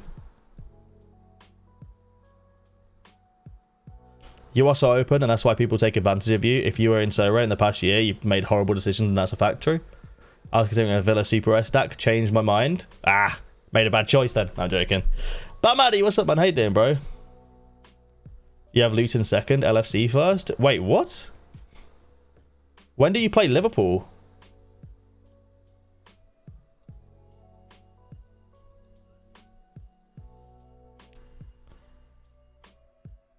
That's Brighton. I'm a moron. Sorry, I'm an absolute idiot. Brighton stacks 397. Ban Brighton stacks, chat. Flow State is going to be cleaning up. Flow State will be cleaning up. Chelsea's Luton third game. Yeah, I'm an idiot. I'm an idiot. I don't think, like, the Sorare community, like, I just think, like, the issue is there's money involved and we're all competing against each other. So it often feels like it's just very backhanded, I think. I thought you scrolled too far to the right. Incoming 1-0 Leeson. Chelsea have got an amazing game week from PL game week 3. Reece James. This could be such a good player next year. He really could be. You got Liverpool at home, West Ham, and then you got, wow, Luton, Forest, Bournemouth, Villa, Fulham, Burnley. When's the next gallery review video? Sometime in the week. I've just got a lot on my plate at the moment, so it's like, you know.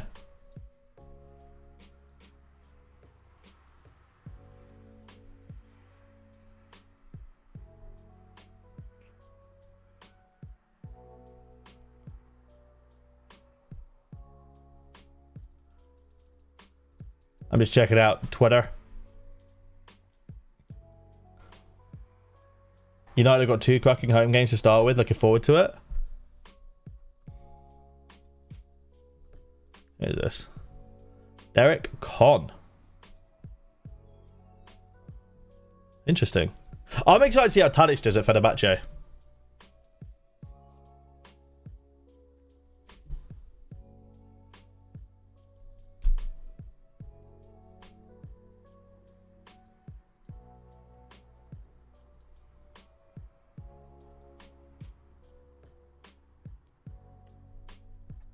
Akbaba. Who is Akbaba? Emre Akbaba. This guy?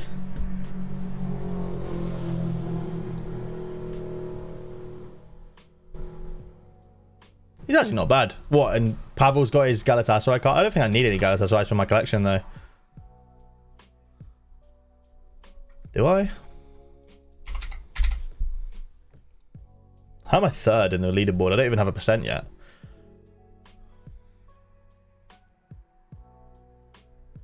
Akbaba. Oh, this guy here.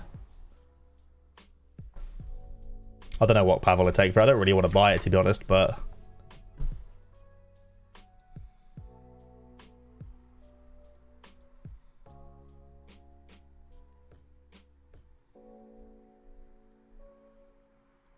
oh yeah, I see that.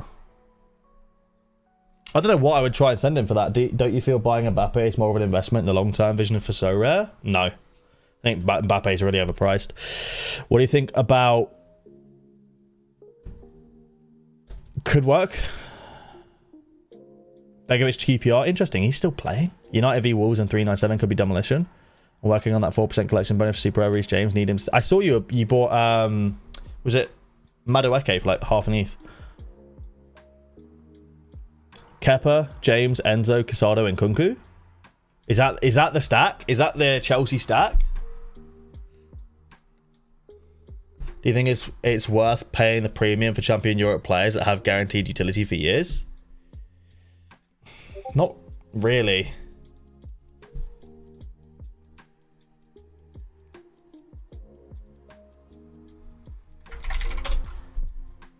Not really. I'm not gonna lie, my focus this year is more towards Challenger. I feel like Challenger is way better value for money.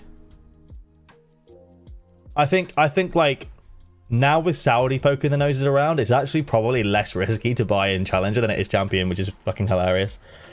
When do I think Fiat Wallet gets introduced? I think it probably comes in this week or next week, but I've been saying to people, oh yeah, it'll be before October, just because it's blanket, like could be before whenever, you know. Ian Hawks went crazy in the midweek. Yeah, well, the thing is, like, he's only played a few games for New England, but like, he's so much better than their current players, man. Like, he came on for 20 minutes. He didn't really get much AA score, which is a bit annoying, but like, he conceded a goal in that time or whatever, you know. But like in the 66 minutes against Atlanta, and then in the 89 minutes against DC, he was just so much better in the midfield than everyone else bar Carlos Hill. And it's just like, I already have Carlos Hill, Gustavo Bo. I just feel like it made sense. So 0.1, solid.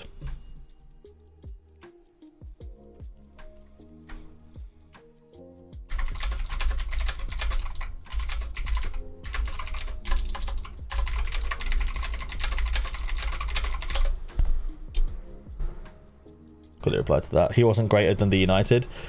No, but from an SO5 POV, like, be able to get these scores at Dundee, like, I mean, I feel like the MLS is favours midfielders way more than most other leagues because of how much space and time you get on the ball and stuff like that.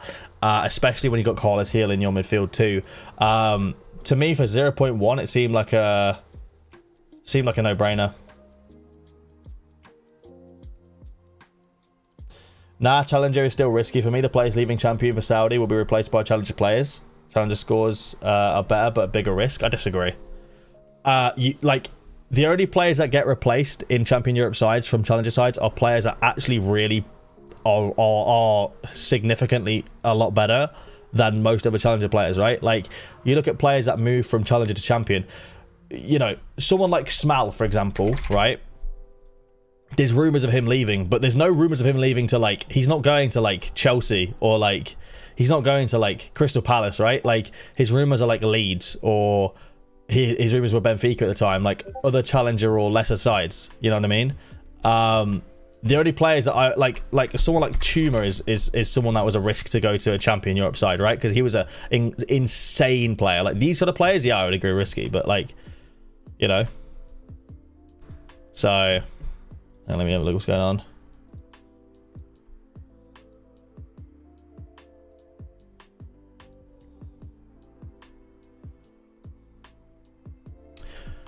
I wouldn't say that Tuma's died. Timber to Arsenal, I'd say he's died for sure. The better challenges are risky then. I think, like, there's a specific challenger cards that are riskier. I would say under 23 challenger, probably a bit riskier. But, like, I think it depends on who you go with. Yeah, I think Tuma will do well at Rems. Tuma, like, he's just, like, if he gets sets at Rems, like, they're cooking, right? Who is taking set pieces beforehand? Ito is taking corners. I think Tuma could definitely get on corners. Probably gets on free kicks as well. I think Tuma would do well, man. I think he would. I don't think Tuma's died at all. It's funny, the sentiment of him, though.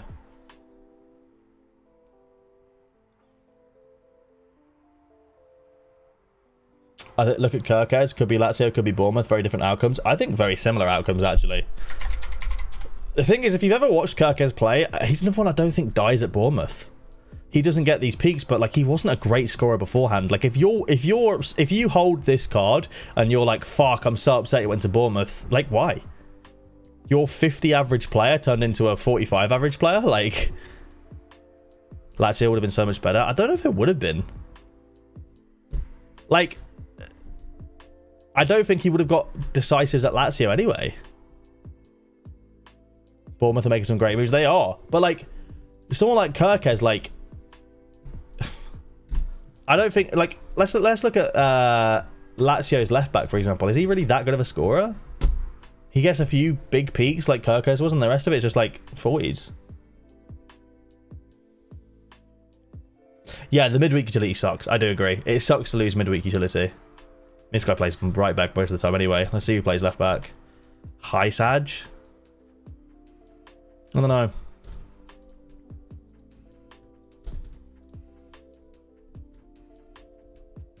I think the premium you play on a champion, the premium you already pay on Champion Europe cards for them to also be a Saudi risk.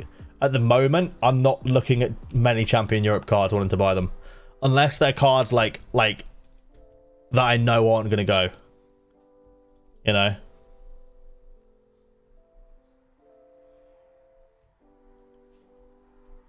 The link to Fresnador as well. Rodolfo Pizarro completes free transfer to AEK Athens. Damn. The guy from Inter Miami just gone to AEK Athens. That sucks. How do I this guy, he's gone to AEK Athens where he was £9 anyway. If I go on transfer market, how do I set up like a thing so I can see rumors from all the players that I have? Is there a way? Someone said there was a way where I can get like a page where I have all of my players on there and I could just check rumors. Tati Castellanos in Rome for his medical at Lazio now. Like, he's an interesting one, right? Do you guys think that Castellanos is going to do well at Lazio?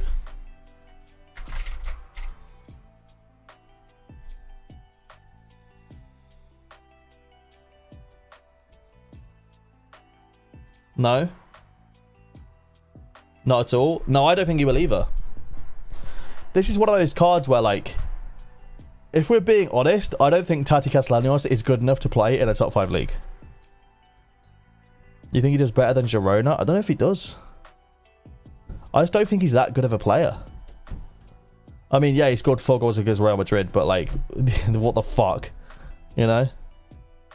To me, I just don't think he's that great of a player. I've never really rated him.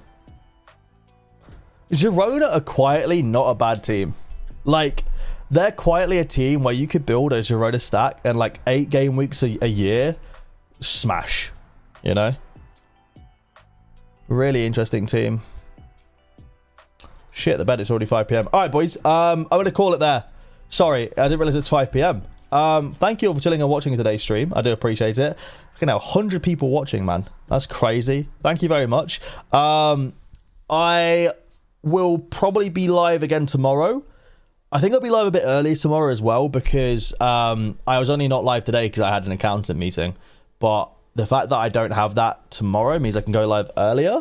So yeah. And also tomorrow we'll be looking at the weekend lineups and things like that. So thank you all very much. I appreciate it. And everyone that's watching this that isn't watching it live but watching the video, thank you all for watching it as well. I do appreciate you guys a lot. So yeah, I need to turn on monetization, guys, so I can start making money and start running ads. Thank you all very much though. I do appreciate it, guys. Take care of yourselves, all right? Much love. I'll see you